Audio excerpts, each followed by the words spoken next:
देखो, ये सर को नाम कैसे लिखा था?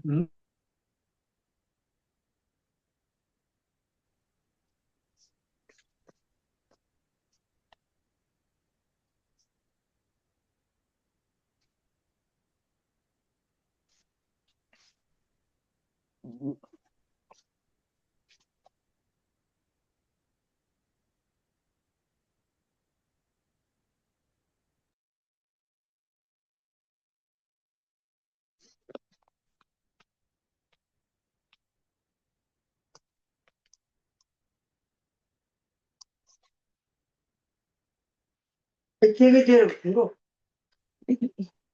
अब 10-5 मिनट। हरे कृष्णा। हरे कृष्णा हरे सर। कृष्णा। हरे कृष्णा सर। काम करिए, हरे कृष्णा। वसुदेवसुतं देवं कंसी चाणूरमर्दनं देवकी परमानन्दं कृष्णं वन्दे जगद्गुरुं श्रीकृष्णं वन्दे जगद्गुरुं। हरे कृष्णा। जी सर, महेंद्र जी आप 5 श्लोक बोलिए। प्रार्थना वाले 5 श्लोक बोले आप, महेंद्र जी सर।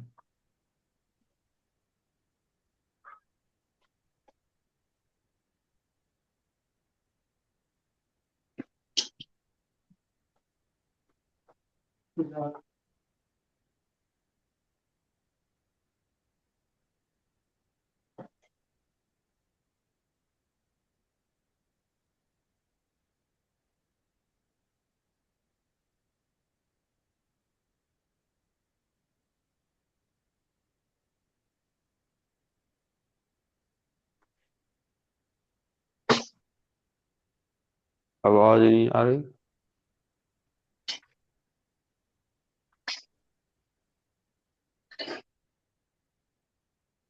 हरे कृष्णा।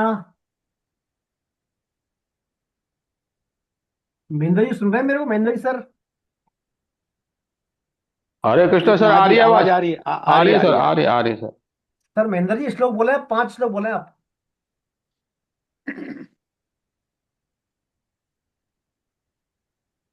हरे कृष्णा प्रभु जी, हरे कृष्णा।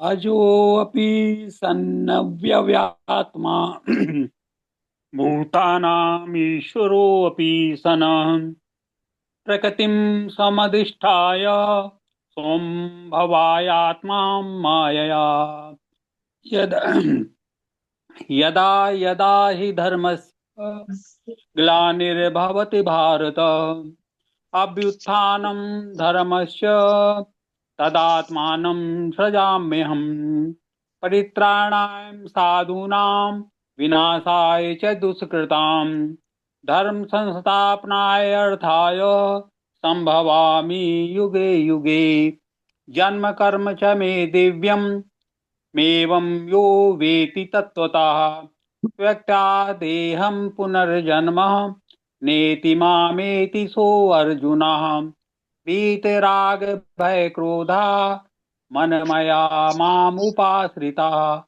बहवो ज्ञान तपसा पूता मद भाव मांगता। हरे कृष्णा प्रभु जी, हरे कृष्णा। हरे कृष्णा, हरे कृष्णा।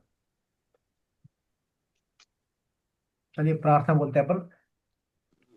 नहीं है संसार मेरा, नहीं है ये मेरा संसार, ना है मेरे लिए, ना है ये मेरे लिए।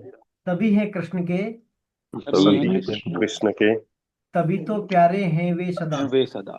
तभी सभी तो तो प्यारे प्यारे हैं वो हैं वे सदा। सदा। मेरे तो है कृष्ण केवल, मेरे तो मेरे है हैं तो कृष्ण है कृष्ण केवल, कृष्ण केवल। केवल, दूसरा न कोई, दूसरा दूसरा न न कोई। कोई। जैसा भी हूँ उन्हीं का हूँ, जैसा जैसा भी जैसा हूँ भी उन्हीं का हूँ, शरण में हूँ उनकी शरण में सदा। हूँ उनकी सदा। शरण में हूँ उनकी सदा। सुख नहीं जग में, सुख दुख सुख नहीं दुख जग में, नहीं जग में, सिर्फ है सिर्फ है परिस्थितियां, सिर्फ सिर्फ है है परिस्थितियां। परिस्थितियां। है सभी प्रसाद प्रभु की, नाद प्रभु की, है हैं सभी सभी प्रसाद प्रसाद प्रभु प्रभु की। लो लगे कृष्ण से सदा। कृष्ण से सदा। लो लो लगे लगे कृष्ण से कृष्ण से। सदा। नारायण नारायण नारायण नारायण। तो आपका पुनः आपका अपनी गीता चर्चा में स्वागत है। आज हम जो है पिछली सत्र में जो हमने क्षेत्र क्षेत्रक योग पढ़ा था, उसके बाद अब हम अगला प्रकरण आरंभ करेंगे, चतुर्दशो अध्याय। देखिए, पिछले अध्याय में क्षेत्र क्षेत्र योग में हमने अंतिम पढ़ा था। भगवान कहते हैं जो अपने शास्त्रीय चक्षु से या अपने जो ज्ञान चक्षु के द्वारा क्षेत्र और क्षेत्रज्ञों भेद से देखने वाला, क्षेत्र और क्षेत्र के विभाग को सही तरह जानता हो, सही तरह मानता हो अपने ज्ञान चक्षु के द्वारा, वह परमात्मा को प्राप्त हो जाता है। तो जो ज्ञान चक्षु है, यानी क्षेत्र क्षेत्र का देखने का जो भेद है, जो हम भेद कर पाएंगे, वो ज्ञान हमें कैसे प्राप्त हो। क्योंकि हम हमारे बहुत सारी ड्यूटीज हैं, बहुत सारे कर्तव्य हैं संसार में, परिस्थितियां हैं हमारी, बहुत भिन्न भिन्न रोल है हमारे। कोई विद्यार्थी है, कोई पेशावर है, कोई गृहस्थी है, कोई क्या कोई क्या। तो सभी हम हमारे कार्य करते हुए उस ज्ञान को कैसे प्राप्त करें, जिस ज्ञान के द्वारा हम क्षेत्र क्षेत्रज्ञ में भेद को देख सकें।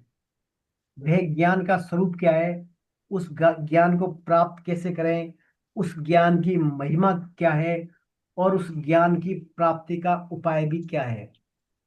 सभी काम करते हुए हमारे हम जो कर्तव्य कर्मों करते हैं, उस ज्ञान को कैसे प्राप्त करें, तो उसका उपाय भगवान बताते हैं इस अध्याय में, यानी गुणत्रय विभाग योग। गुणत्रय विभाग योग, गुणत्रय विभाग योग के अंतर्गत हम जो प्रकृति के 3 गुण हैं, मूल रूप से 3 गुण हैं, सतोगुण, रजोगुण और तमोगुण, इन तीनों गुणों के बारे में हम अध्ययन करेंगे। देखिए, प्रकृति का कार्य क्या है? गुण। प्रकृति का कार्य क्या है? गुण। प्रकृति का कार्य गुण है। और यहाँ पर भगवान जो है गुण, फिर गुणों से आता है आगे शरीर, शरीर से फिर आते हैं विषय, आते हैं भिन्न भिन्न, है ना। और फिर विषयों के बाद जो है हमारा परिवार आ गया, अन्न आ गया, हमारी वृत्ति आ गई, हमारे स्वभाव आ गए, भिन्न भिन्न परिस्थिति आ गई। सबसे हम रूबरू होते हैं किसके द्वारा? गुणों के द्वारा। तो ये सब गुणों के कार्य हैं। तो 3 हमारे मूल गुण हैं, सत्वगुण, रजोगुण, तमोगुण। किसी भी धर्म में या किसी भी उसमें ऐसा कोई भी नहीं है जो इन तीनों गुणों से रहित हो। हर जगह तीनों गुण व्याप्त हैं। चाहे हम जो है सुबह उठते हैं, सुबह उठने से लेकर शाम को सोने तक भी हम तीनों गुणों से गुजरते हैं। कभी सात्विक अवस्था में, कभी राजसी अवस्था में, कभी तामसिक अवस्था में। कोई भी बिना गुणों के है नहीं। जैसे अपने इसमें उदाहरण दिया है, जैसे व्हीकल होता है, व्हीकल 4 व्हीलर, जो 3 होता है ना, एबीसी, एक्सीलेटर, ब्रेक और क्लच। एक्सीलेटर यानी वो रेस बढ़ाने वाला, एक होता है क्लच, रेस का, उसका इंजन का और व्हील का कनेक्शन करने वाला, और एक होता है ब्रेक।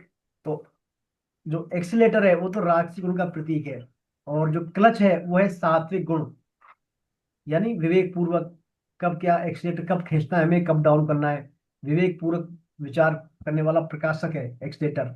और वो क्लच और एक्सीलेटर यानी जब चाहे हम खींच दे, यानी डिजायर रूपी, हमारी जब चाहे जो इच्छाएं कर लें, वो राजसी गुण का प्रतीक है। और जो ब्रेक है वो तामसिक गुण का प्रतीक है, यानी सब कुछ रोक दिया, जड़ता आ गया जीवन में, हमारी गति रुक गई, हमने कर्म करना छोड़ दिया, हमारा जो कल्याण का करने का, जो कल्याण प्राप्त करने का उद्देश्य है उस बारे में विचार करना छोड़ दिया, सब कुछ छोड़ दिया, यानी परमात्मा को प्राप्त हो गए, प्रमाद को प्राप्त हुए। तो वो तामसिक का प्रतीक है। तो तीनों गुण यहाँ पर हम इस अध्याय में पढ़ेंगे। तीनों गुण क्या करते हैं? जो हम भगवान के अंश हैं, हम कौन है? भगवान के अंश। हम क्षेत्र है क्षेत्रज्ञ हैं? बताइए मेरे को आप। हमने पढ़ लिया, हम सभी क्षेत्रज्ञ। क्षेत्रज्ञ हैं, क्षेत्र है क्षेत्रज्ञ। क्षेत्रज्ञ हैं। अब देखिए, वैसे तो हम भगवान के अंश हैं। अब भगवान कहते हैं ये तो मेरा ही अंश है, लेकिन ये अंश क्या करता है? यानी जीव, जीव क्या करता है? प्रकृति से बन जाता है। प्रकृति यानी तीनों गुणों से बन जाता है। मैं मेरेपन वाला मामला हो जाता है इसका। तो फिर ये हो जाता है जीवात्मा। क्या कहलाता है? जीवात्मा। तो बंधन जो है, 2 तरह से बंधन हुआ हमारा, एक तो प्रकृति के गुणों से और एक प्रकृति से। प्रकृति यानी हमने पढ़ा 13वें अध्याय में, सभी कार्यों में हेतु कौन है? जो भी कार्य हो रहे हैं प्रकृति हेतु है ना। फिर उसका हमने तरीके बताया, भगवान इनसे कैसे निर्लिप्त हो जाए, यानी सभी कार्यों को प्रकृति ही प्रकृति में बरत रही है, यानी प्रकृति ही प्रकृति में करवा रही है। स्वयं तो अकर्ता है, स्वयं क्या है? अकर्ता। प्रकृति ही प्रकृति में बरत रही है, इंद्रिया ही इंद्रियों में बरत रही है, विषय ही विषय में बरत रहे, गुण ही गुण में बरत रहे, यानी स्वयं अकर्ता है, कुछ भी नहीं कर रहा। तो वहां पर तो भगवान ने प्रकृति से बचने का उपाय बताया, प्रकृति के बंधन से। और इस अध्याय में बताएंगे प्रकृति के जो कार्य है, यानी प्रकृति कार्य गुण क्या है, गुण। और गुणों के बाद आते हैं हमारे जो है स्वभाव, हमारी वृत्तियां, परिस्थितियां, परिवार, धन, बहुत सारे संबंध आते हैं। तो इन सब प्रकृति के गुणों से कैसे बचा जाए, इन गुणों के बारे में हम यहाँ पढ़ने वाले हैं। तो आइए हम शुरू करते हैं। श्री भगवान वाच। पढ़े इंद्रा जी, पहला श्लोक आप शुरुआत करें आज।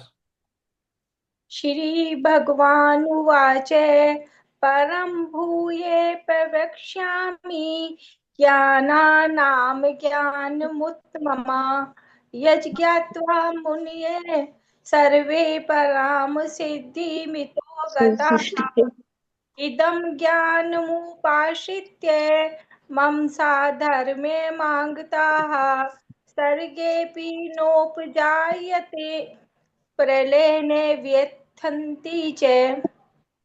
हरे कृष्णा।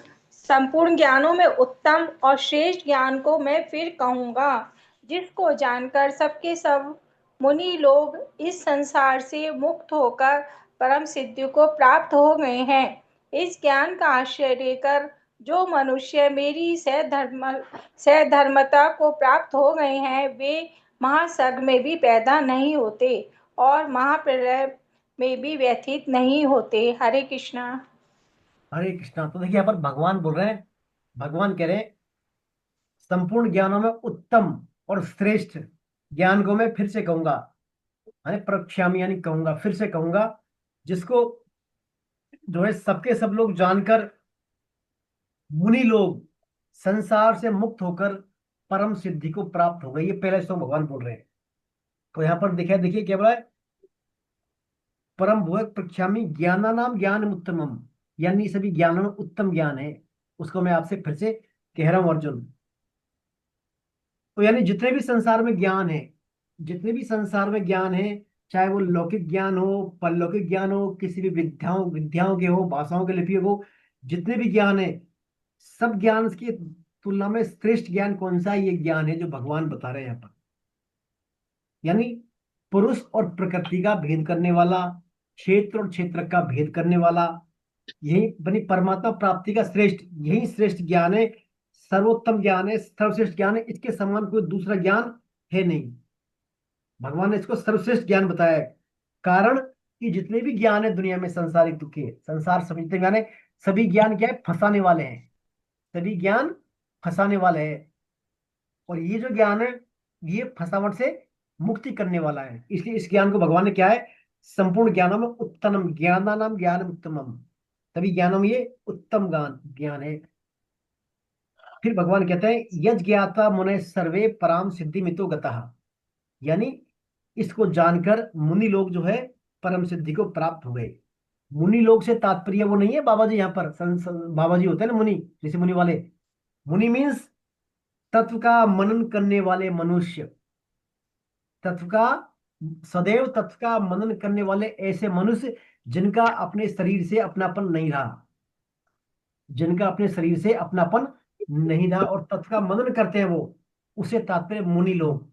ऐसे हैं मुनि लोग, ऐसे मुनि लोग हमेशा तत्व का मनन करते हैं, यानी परमात्मा के एसोसिएशन में रहते हैं और अपना पर शरीर से उनका कोई संबंध नहीं रहा, तो वो मुनि कहते हैं। तो इस ज्ञान का अनुभव करने वाले बड़े बड़े मुनि लोग परमात्मा को प्राप्त हो गए हैं। अर्जुन, उस ज्ञान को मैं तेरे से कहूंगा, उस ज्ञान को मैं तेरे से कहूंगा। देखिए ये भगवान कह रहे हैं पराम सिद्धिम, यानी ये क्या है? सिद्धि जो नहीं, ये मार्ग है, परम मार्ग है, यानी सुप्रीम मार्ग है, सुप्रीम मार्ग। संसारिक जो कार्यों की जितनी भी सिद्धियां हैं, संसार में बहुत सारी सिद्धियां हैं, अणिमा मदिमा ललिम, बहुत सारे अष्टसिद्धि नवनिधि, सब सिद्धि क्या है? कहीं ना कहीं वास्तव में सिद्धियां वो फंसाने वाली है। देखा जाए तो वो सब सिद्धियां फंसाने वाली है। उनसे आपको नेम फेम मिल जाएगा, मान बढ़ाई मिल जाएगी, तो कहीं ना कहीं हम उनके दास बन जाते हैं। तो वो सब क्या है? हमें जन्म मरण में बंधन डालने वाली और हमारे परमात्मा की प्राप्ति में बाधा करने वाली सिद्धियां होती हैं सब। वास्तविक सिद्धि क्या है? परमात्मा प्राप्ति का जो ज्ञान है, ये सर्वोत्कृष्ट है, क्योंकि इस ज्ञान के द्वारा मनुष्य अपने बार बार जन्म मरण से मुक्त हो जाता है। तो ये भगवान ने यहाँ पर बताया पहले श्लोक में। तो ये जो ज्ञान है, ये जो ज्ञान भगवान कहने वाले हैं, ये ज्ञान क्या है? परमात्मा प्राप्ति का एक प्रकार से रामबाण उपाय है। ये ज्ञान भगवान कह रहे हैं, ये जो परम ज्ञान है, ज्ञानों में उत्तम ज्ञान ये ज्ञान है। क्योंकि इस ज्ञान से हम क्या है, मुक्ति मिल जाती है हमारे को। हम बार बार जन्म मृत्यु के बंधन से मुक्त हो जाते हैं, इसलिए ये सर्वोत्कृष्ट ज्ञान है। इस ज्ञान के सिवाय कोई भी दूसरा ऐसा ज्ञान नहीं है, इस ज्ञान के अलावा कोई भी ऐसा दूसरा ज्ञान नहीं जो हमें परम सिद्धि प्राप्त करवा सके, हमारे कल्याण का। कोई संसार में किसी भी भाषाओं का, विषयों का ज्ञान ले रहे, कोई भी ऐसा ज्ञान नहीं है जो हमें परमात्मा की प्राप्ति करवा सके। क्योंकि भगवान क्या चिन्मय है, और ये परम तत्व जान वाला जो ज्ञान है भगवान के, वो चिन्मय ज्ञान बता रहे हैं। और चिन्मय सत्ता के सिवाय और सब क्या है, जड़ है संसार में, सिर्फ एक ही सत्ता है भगवान की। तो ये भगवान इस पहले स्तुति में कहना चाह रहे हैं, अर्जुन ये सर्वोत्तम ज्ञान जो मैं तेरे से कहूंगा, जिसको जानकर मुनि लोग जो है परम सिद्धि को प्राप्त हो गए हैं। इसी बात भगवान कहते हैं, इदम ज्ञान उपाश्रित है मम साधर्म आगता, यानी इस ज्ञान को प्राप्त कर लोग क्या है, मेरी सधर्मता को प्राप्त हो गए हैं, मेरी यानी मेरी जाति को प्राप्त हो गए। सर्गे अपनी नोपजायन्ते प्रलय ने व्यथंती च, यानी जब प्रलय काल आता है तो भी वो दुखी नहीं होते, तो भी उनका कुछ नहीं बिगड़ता, क्योंकि मेरी सधर्मता को प्राप्त हो गए। भगवान की सधर्मता को प्राप्त होने से क्या तात्पर्य है?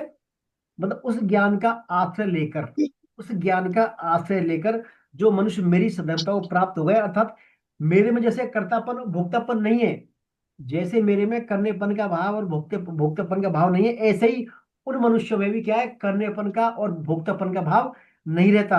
अर्थात उनमें निर्विकारता, निर्लिप्तता आ जाती है। और मैं भी चूंकि निर्लिप्त हूं, निर्विकार हूं, यानी मेरी सधर्मता को प्राप्त हो जाते हैं वो। फिर ऐसे लोग मेरी सधर्मता को प्राप्त हो जाते हैं। फिर भगवान कहते हैं सर्गे अपनी नोपजायन्ते, यानी जो सर्ग यानी मतलब प्रलय आती है ना, प्रलय, प्रलय में और महासर्ग में उनका कुछ भी नहीं होता, वो उनसे व्यथित नहीं होते। देखिए महाप्रलय, महाप्रलय आती है ना, महाप्रलय यानी जब सृष्टि का नाश होता है, जब कहते हैं जो है ना भगवान इंद्रदेव इतनी तेज बारिश करते हैं, हाथी का सूंड होती है ना, हाथी की सूंड उसके बराबर मोटाई वाली बारिश बारिश की बूंदें गिरती हैं लगातार, कई महीनों तक, वर्षों तक लगातार गिरती है ऐसी बारिश की बूंदें, मोटी मोटी हाथी के सूंड जैसी। तो महाप्रलय आ जाती है। तो उस महाप्रलय के फलस्वरूप क्या होता है, पूरे पृथ्वी के सब लोग है ना, पूरी पृथ्वी, पूरी पृथ्वी क्या है, डूब जाती है, हलचल मच जाती है पूरी पृथ्वी लोक में, हलचल मच जाती है। हलचल मचने के बाद क्या है, प्राणी दुखी हो जाते हैं, फिर सभी व्यथित हो जाते हैं। लेकिन लेकिन भगवान कह रहे हैं जो ऐसे लोग हैं जिन्होंने मेरा आश्रय ले लिया, इस ज्ञान का आश्रय ले लिया, उनका इसमें मन व्यथित होता ही नहीं। क्यों नहीं होता? क्योंकि उनने अपने आप को शरीर माना ही नहीं। उनका शरीर से और शरीर के जो प्रकृति जन्य गुण है उनसे सर्वथा संबंध विच्छेद हो गया है। इसलिए प्रकृति का संबंध विच्छेद होने से उनका जन्म मरण रूपी रूप से कोई होता ही नहीं, जन्म मरण वाला मामला। तो उनको क्या है, कोई भी दुख हलचल उनमें होती नहीं है। वस्तुतः प्रकृति से संबंध रहित महापुरुष होता है ना कोई, प्रकृति से संबंध रहित यानी सब कुछ अपने आप हो रहा है। क्षेत्र वाला जो कंसेप्ट क्लियर है उसका, समझता है कि मैं तो क्षेत्रज्ञ हूँ, भगवान का अंश हूँ, ये प्रकृति है सब कुछ नष्ट होने वाली। तो उनको क्या है, जन्म मरण आदि के दुख बिल्कुल भी नहीं होते, बिल्कुल भी उनको जन्म मरण के दुख नहीं रहते। तो प्रकृति से हम संबंध नहीं रखेंगे, प्रकृति से संबंध नहीं रखने को क्या कहते हैं हम, एक प्रकार से आत्यांतिक प्रलय बोलते हैं इसको। प्रकृति से संबंध नहीं रखने को बोलते हैं आत्यांतिक प्रलय। तात्पर्य प्रकृति के जो कार्य है, प्रकृति कार्य क्या है, प्रकृति के कार्य क्या है, आप समझ रहे? गुण गुण हाँ, गुण प्रकृति के कार्य शरीर है, गुण है ना। गुण प्रकृति के कार्य जो है ना, प्रकृति के कार्य का शरीर हुआ, फिर गुण सब, फिर गुण, फिर परिवार, धन संपत्ति सब हो गए। तो प्रकृति के कार्य है ना में शरीर, जो शरीर को पकड़ने में मनुष्य परतंत्र हो जाता है। जब मनुष्य प्रकृति से संबंध स्थापित कर लेता है तो प्रकृति के जो कार्य है शरीर गुण, इनमें परतंत्र, इनके अधीन हो जाता है मनुष्य। तो इनके अधीन होने पर क्या होगा, वो हमेशा हमेशा के लिए जन्म मरण में पड़ जाता है वो। परंतु प्रकृति कार्य से संबंध विच्छेद कर ले अपना, वो प्रकृति को माने ही नहीं, प्रकृति को अलग ही माने, तो संबंध विच्छेद करने पर क्या है, उसका जीवन निरपेक्ष हो जाता है और वो जन्म मरण से सदा सदा के लिए छूट जाता है वो, प्रकृति से संबंध रहित मानने पर। तो ये इस पर भगवान कहना चाह रहे हैं कि इस ज्ञान का आश्रय लेकर जो मनुष्य मेरी शरण को प्राप्त हो गए हैं, ऐसे मनुष्य क्या है, मेरी सधर्मता को प्राप्त हो जाते हैं और कर्तव्य भोक्तापन से रहित होकर वो जन्म मृत्यु से प्रलय आदि में व्यथित नहीं होते। ये इसमें भगवान बताना चाह रहे हैं दोनों श्लोकों में। आइए श्लोक नंबर 3 और 4 कौन पढ़ेंगे? सुखबीर जी आप पढ़े सर श्लोक number yes sir, yes, 3। Yes sir. मम यो निर्महद ब्रह्म तस्मिन् गर्भ दधाम्यहम् संभव सर्वभूतानां ततो भवति भारत। सर्वयोनिषु कौन्तेय मूर्तयः सम्भवति याः तासां ब्रह्मा तासां ब्रह्म महद्योनि रहम बीज प्रदः पिता। हे भरत हे भरत वंशो अर्जुन, हे भरत वंशोद्धव अर्जुन, मेरी मूल प्रकृति तो उत्पत्ति स्थान है और मैं उसमें जीव रूप गर्भ का स्थापन करता हूँ। उससे संपूर्ण प्राणियों की उत्पत्ति होती है। हे कुंती नंदन, संपूर्ण योनियों में प्राणियों के जितने शरीर पैदा होते हैं, मूल प्रकृति तो उन सब की माता है और मैं बीज स्थापन करने वाला पिता हूँ। हरे कृष्ण प्रभु जी। मैं बीज तत्व वाला पिता हूँ। हरे कृष्णा। देखिए तो यहाँ भगवान क्या कर रहे हैं? वो पहले तो भगवान ने कहा था जो इस ज्ञान का आश्रय लेते हैं यानी मेरी स्वधर्मता को प्राप्त हो गए, उनका वो महासर में पैदा नहीं होते और प्रलय में वो दुखी नहीं होते। वो बात हो गई जी। अब क्या है फिर भगवान, परंतु जो प्राणी महासर में पैदा होते हैं, भाई मेरी आश्रय लिया तो वो पैदा नहीं होंगे वो और न दुखी होंगे, लेकिन जो पैदा हो रहे हैं उनका क्या प्रोसेस है उसके बारे में भगवान यहाँ पर खुलासा कर रहे हैं। क्या करें? मम योनिर मेद ब्रह्म तस्मिन गर्भम धाम्यम, यानी मेरी जो मूल प्रकृति है, मेरी मूल प्रकृति उत्पत्ति स्थान है योनि। हे महत ब्रह्म जो है ना, महत ब्रह्म किसको बोलते हैं? महत ब्रह्म बोलते हैं मूल प्रकृति को। किसको बोलते हैं? मूल प्रकृति को बोलते हैं महत ब्रह्म। तो भगवान कह रहे हैं जो महत ब्रह्म है ना अर्जुन, ये सभी क्या है कि मूल सभी जो की उत्पत्ति स्थान है। मम योनिर महत ब्रह्म, योनिर माने सभी का योनियों, सभी प्राणियों का, सभी 84 लाख योनियों उत्पत्ति स्थान है। कौन? मेरी मूल प्रकृति। और फिर भगवान कह रहे हैं उसमें जी संभव है सर्वभूतानाम ततो भवति भारत है, यानी उसमें मैं क्या है जीव रूप गर्भ का स्थापन करता हूँ स्थापन करते और उसी से संपूर्ण प्राणी की उत्पत्ति होती है। तो भगवान ने यहाँ राज खोल दिया। देखिए कि सबका पिता कौन है? मैं हूँ। और हैं। सब माता कौन है? मेरी मूल प्रकृति। मूल प्रकृति। तो मूल प्रकृति से क्या समझ रहे हैं आप? बताइए मेरे को, मूल प्रकृति से क्या समझ रहे हैं?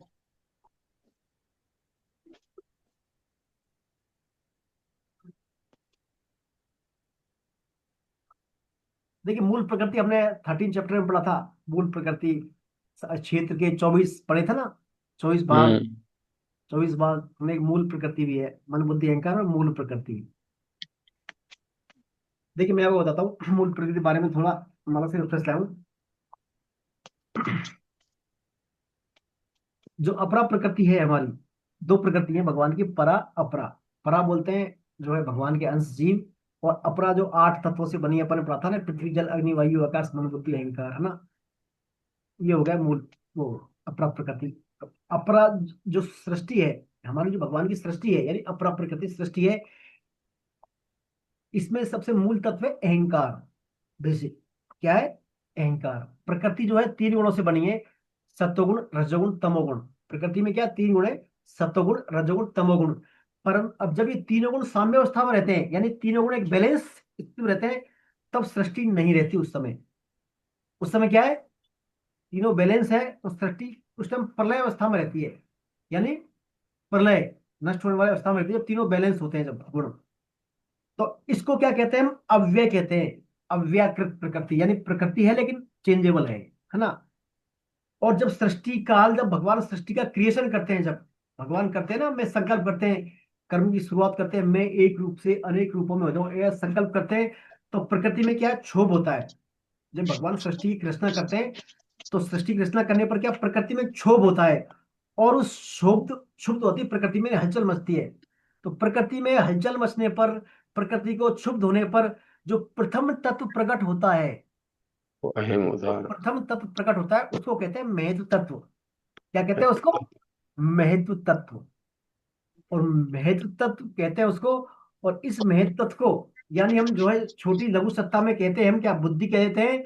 और व्यष्टि सब उसमें समष्टि में कहते हैं इसको अहंकार। क्या कहते हैं उसको? महत्व के बाद क्या बनता है? अहंकार। नहीं समझे आप? महत्व उसमें ना, महत्व थी मूल प्रकृति है, फिर बाद में उससे ही बाद में शुरुआत में क्या है, मूल तत्व, मूल प्रकृति महत तत्व है। महद ब्रह्म, महद मानी मेरा, ब्रह्म मानी स्वरूप। तो मूल प्रकृति सृष्टि का जब क्रिएशन होता है उस समय होती है मूल प्रकृति भगवान की। तो वही मूल प्रकृति से क्या है, बाद में अहंकार बनता है ना। फिर अहंकार से क्या है, अहंकार भी प्रकृति जन्य, प्रकृति का है अहंकार। तो अहंकार भी क्या है फिर, अहंकार में फिर क्षोभ मतलब हलचल मचती है। तो उससे भी क्या है फिर अहंकार सात्विक अवस्था में आता है, कभी राजसी में कभी तामसी में। जब अहंकार सात्विक अवस्था में आता है तो उससे क्या है, समष्टि में प्राण उत्पन्न होते हैं, और व्यष्टि में क्या है, इंद्रियां उत्पन्न होती है। छोटी हमारी सत्ता में इंद्रिया होती है हमारे शरीर में, और सृष्टि में प्राण उत्पन्न होते हैं। कब, जब अहंकार राजस गुण का करता है, और जब अहंकार सॉरी सात्विक का करता है, और जब अहंकार तामस गुण का आश्रय लेता है तो तामस गुण से क्या प्रकृति में पंच महाभूत उत्पन्न होते हैं। और वो पंच, और हमारे सृष्टि में क्या होता है, देह उत्पन्न होती है। इसी प्रकार मूल प्रकृति के द्वारा हमारे अहंकार प्राण देह इंद्रियां सब उत्पन्न होते हैं।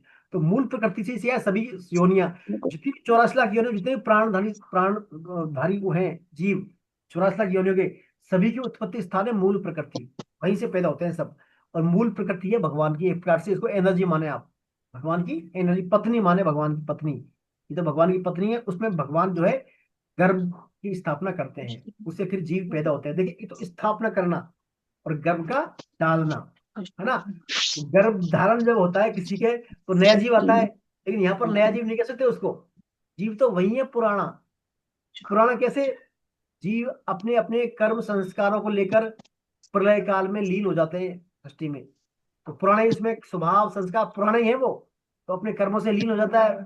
फिर उसी को भगवान क्या गर्भ में स्थापित करते हैं मूल प्रकृति में, तो वहां से फिर उसको अपनी कर्मों की योग्यता अनुसार शरीर मिल जाता है। तो अपन बात कर रहे थे किसकी, इस मूल ज्ञान का प्रकृति। आज से, हाँ अगला जो ये मूल प्रकृति जो माता है, और मैं इसमें गर्भ का वो धारण करता हूँ। तो देखिए, इसको महद ब्रह्म क्यों कहा है भगवान ने, मूल प्रकृति को महद ब्रह्म क्यों कहा है, क्योंकि ये देखिए परमात्मा जो है छोटे से भी रहित, छोटेपन से भी और बड़ेपन से रहित है। मतलब छोटे से छोटे भी है परमात्मा, और बड़े से बड़े भी है ना। पर अणु रणयांश उसमें 8वें अध्याय में अणु से भी छोटे हैं, और सूक्ष्म सूक्ष्म में, बड़े से भी बड़े हैं। तो इसी प्रकार ये जो सृष्टि का मूल तत्व है, मूल प्रकृति है, ये क्या है, भगवान की है, और बड़ी विलक्षण है ये, बड़ी विलक्षण है। संसार में इससे बढ़कर कुछ है ही नहीं, इसलिए इसको बोला महद ब्रह्म, यानी मेरा, मेरा है, मेरी प्रकृति है ना। महत तत्व मानी समष्टि, और मतलब होलिस्टिक, एक प्रकार से समष्टि। महत मानी समष्टि, तो ये समष्टि, और महत ब्रह्म समष्टि है ये, मूल प्रकृति मेरी, ये सबका क्या है, सोर्स है। दूसरा इसमें आता है महत ब्रह्म के बाद भगवान कहते हैं इसमें तस्मिन गर्भम धाम्यम, उसमें मैं गर्भ की स्थापना करता हूँ। तो गर्भम, गर्भम से तात्पर्य है कर्म संस्कारों सहित जीव समुदाय। गर्भम से तात्पर्य यह क्या है, कर्म संस्कारों सहित जीवों का समुदाय। यानी मैं जो गर्भ धारण, गर्भ स्थापना करता हूँ प्रकृति में, उसमें कर्म संस्कार पहले से ही है, पूर्व जन्म के कारण से लेके आता है ना वो सूक्ष्म शरीर कारण शरीर। तो वो नया कोई भगवान नया कोई गर्भ स्थापना नहीं करते। जो अनादिकाल से जो जीव जन्म मरण के प्रभाव में पड़े हैं, वही महाप्रलय के समय अपने अपने कर्म संस्कारों सहित प्रकृति में लीन हो जाते हैं। और लीन होने के बाद जब फल परिपक्व होता है, परिपक्व फल देने के लिए भगवान के फिर वो उन्मुख हो जाते हैं, और महासर्ग आदि में वो फिर वो उन्हें प्रकृति के साथ संबंध करके जो है इस शरीर लेकर वो भगवान के उस योनि में से आ जाते हैं, वो माने उनका अस्तित्व आ जाता है। तो ये भगवान का है तस्वीर गर्भ में। फिर भगवान कहते हैं संभव सर्वभूतानाम ततो भवति भारत है, यानी भगवान के द्वारा प्रकृति के गर्भ में स्थापन करने के बाद संपूर्ण प्राणियों की उत्पत्ति होती है। और वे प्राणी फिर से क्या शरीर पुनर्जन्म करके पुनः दूसरा शरीर धारण करते हैं। यानी महासर्ग के समय जो प्राणी सृष्टि में लीन हुए थे, वही महाप्रलय के समय वही प्राणी महासर्ग के समय में उत्पन्न हो जाते हैं पुनः। तो ये भगवान जो है गर्भ, प्रकृति से गर्भ द्वारा इसमें उत्पन्न हो जाते हैं। फिर अगले श्लोक में भगवान कहते हैं सर्वयोनिषु कौन्तेय मूर्ते संभवति वा, यानी मूर्ते संभवन्ति वा, यानी सभी योनियों के जो एक कौन्तेय, संपूर्ण योनि में जितने भी शरीर है, संपूर्ण योनियों में जितने भी शरीर है, वो सब क्या है, मूल प्रकृति तो उनकी माता है, और मैं बीज स्थापन के बाद उनका पिता हूं। देखिए संपूर्ण योनियों, यानी संपूर्ण योनि से तात्पर्य है 4 प्रकार के जीव होते हैं सभी योनियों में। कैसे कैसे, एक तो होते हैं अंडज, स्वेदज, जरायु, द्विज और जरायुज, हाँ जरायुज, जो जेर के साथ जरायुज, आते हैं। जरायुज, जरायुज यानी जरायु, मनुष्य और पशु जो जिनका जन्म समय जेर में आते हैं, प्लासेंटा में आते हैं, वो होते हैं जरायुज। एक होते हैं अंडज, जो अंडे से पैदा होते हैं, यानी कई होते हैं पक्षी, सर्प वगैरह, रेप्टाइल्स। एक होते हैं स्वेदज, जो पसीने से उत्पन्न होते हैं, यानी जुए, लीक, कीटे आदि। और एक होते हैं उद्भिज, यानी जो जमीन को फाड़ कर निकलते हैं। चार तरह के प्राणी होते हैं। ये चारों प्राणी जो है इस हर योनि में, तो चारों योनि वाले सभी प्राणी की मूल उत्पत्ति कौन है? प्रकृति है। प्रकृति इनकी माता है और मैं इनका पिता हूं। तो देखिए चारों में क्या है, इस योनियों में, चारों प्रकार योनि में भिन्न भिन्न लाखों योनियां हैं। देखिए भगवान की खासियत, चारों प्रकार की जो चारों योनि है ना, चार प्रकार की, अंडज, स्वेदज, उद्भिज और जरायुज, इनमें लाखों तरह की योनियां हैं। और कोई भी योनि के प्राणी दो एक तरह के नहीं होते। होते हैं क्या दो आदमी को एक तरह के? एक जैसे कोई दो आदमी है क्या? कभी भी नहीं होते, नहीं। कभी भी नहीं होते। एक समान, न तो किसी की आकृति मिलती है, न किसी की मान लीजिए वाणी मिलती है, न प्रकृति मिलती है, न किसी का वचन मिलता है, न विवेक मिलता है, न किसी की हस्तलिपि मिलती है। किसी की भी नहीं मिलती। देखिए कितनी भगवान की कितनी अद्भुत लीला है। बहुत सारे लोग हैं, बहुत सारे प्राणी हैं, लेकिन एक जैसे कोई दो कोई एक जैसे भी नहीं है, सब अलग अलग अलग अलग। तो ये भगवान की विलक्षणता है। अव्यय का है, अव्यकृत, भगवान अव्यय बीज है। भगवान इतना सारा क्रिएशन करते हैं, विलक्षण बना, लेकिन फिर भगवान पूर्ण है। भगवान अपने आप में पूर्ण है। तो भगवान कहते हैं तासा ब्रह्म भेद योनिरम बीज प्रतिपिता, यानी मैं सबका बीज रूप करने वाला पिता हूं। देखिए भगवान कह रहे हैं यहाँ पर मूर्तय संभवंती वा। मूर्तय यानी, मूर्तय मानी होता है शरीर, शरीर होते हैं मूर्तय मानी शरीर। अब भगवान कह रहे हैं 84 लाख योनियों के शरीर। अब 84 लाख योनि में मनुष्य तो आते ही हैं। मनुष्य के अलावा देखिए और योनियां है ना, जैसे देवता योनि अलग आ गई, पितर योनि आ गई, गंधर्व आ गई, भूत प्रेत सब योनि आ गई। तो योनि में क्या हो गया, एक तो हो गई मूर्त प्रकार की, एक अमूर्त प्रकार की। मूर्त जो हमें प्रत्यक्ष दिखती है, जैसे मनुष्य दिखते हैं प्रत्यक्ष, पशु पक्षी दिखते हैं ना।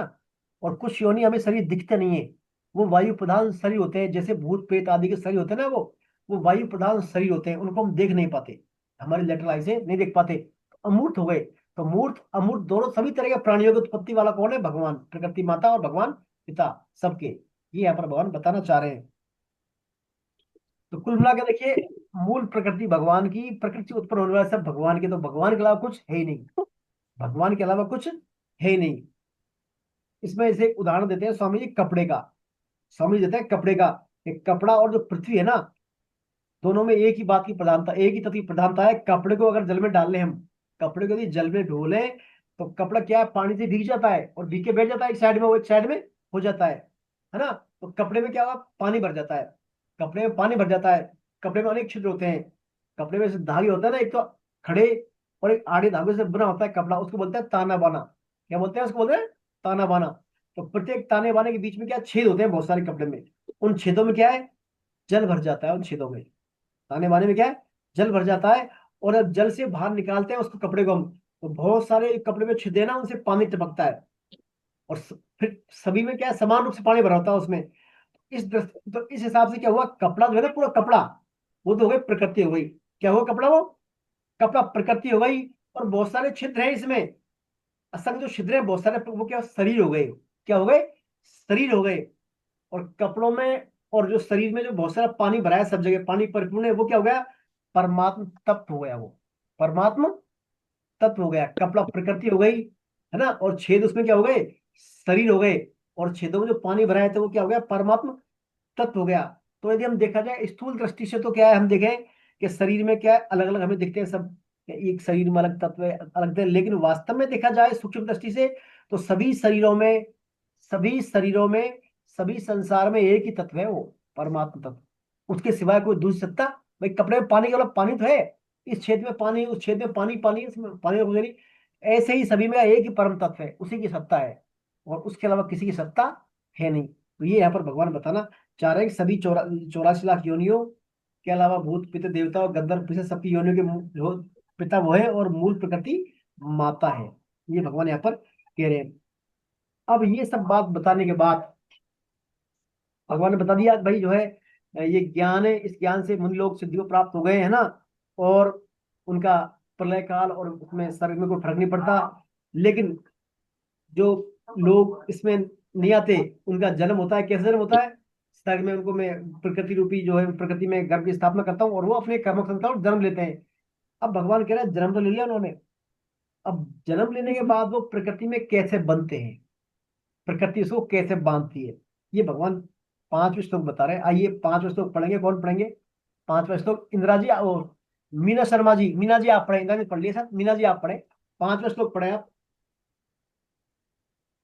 हरे कृष्ण सर। हरे कृष्णा हरे कृष्णा।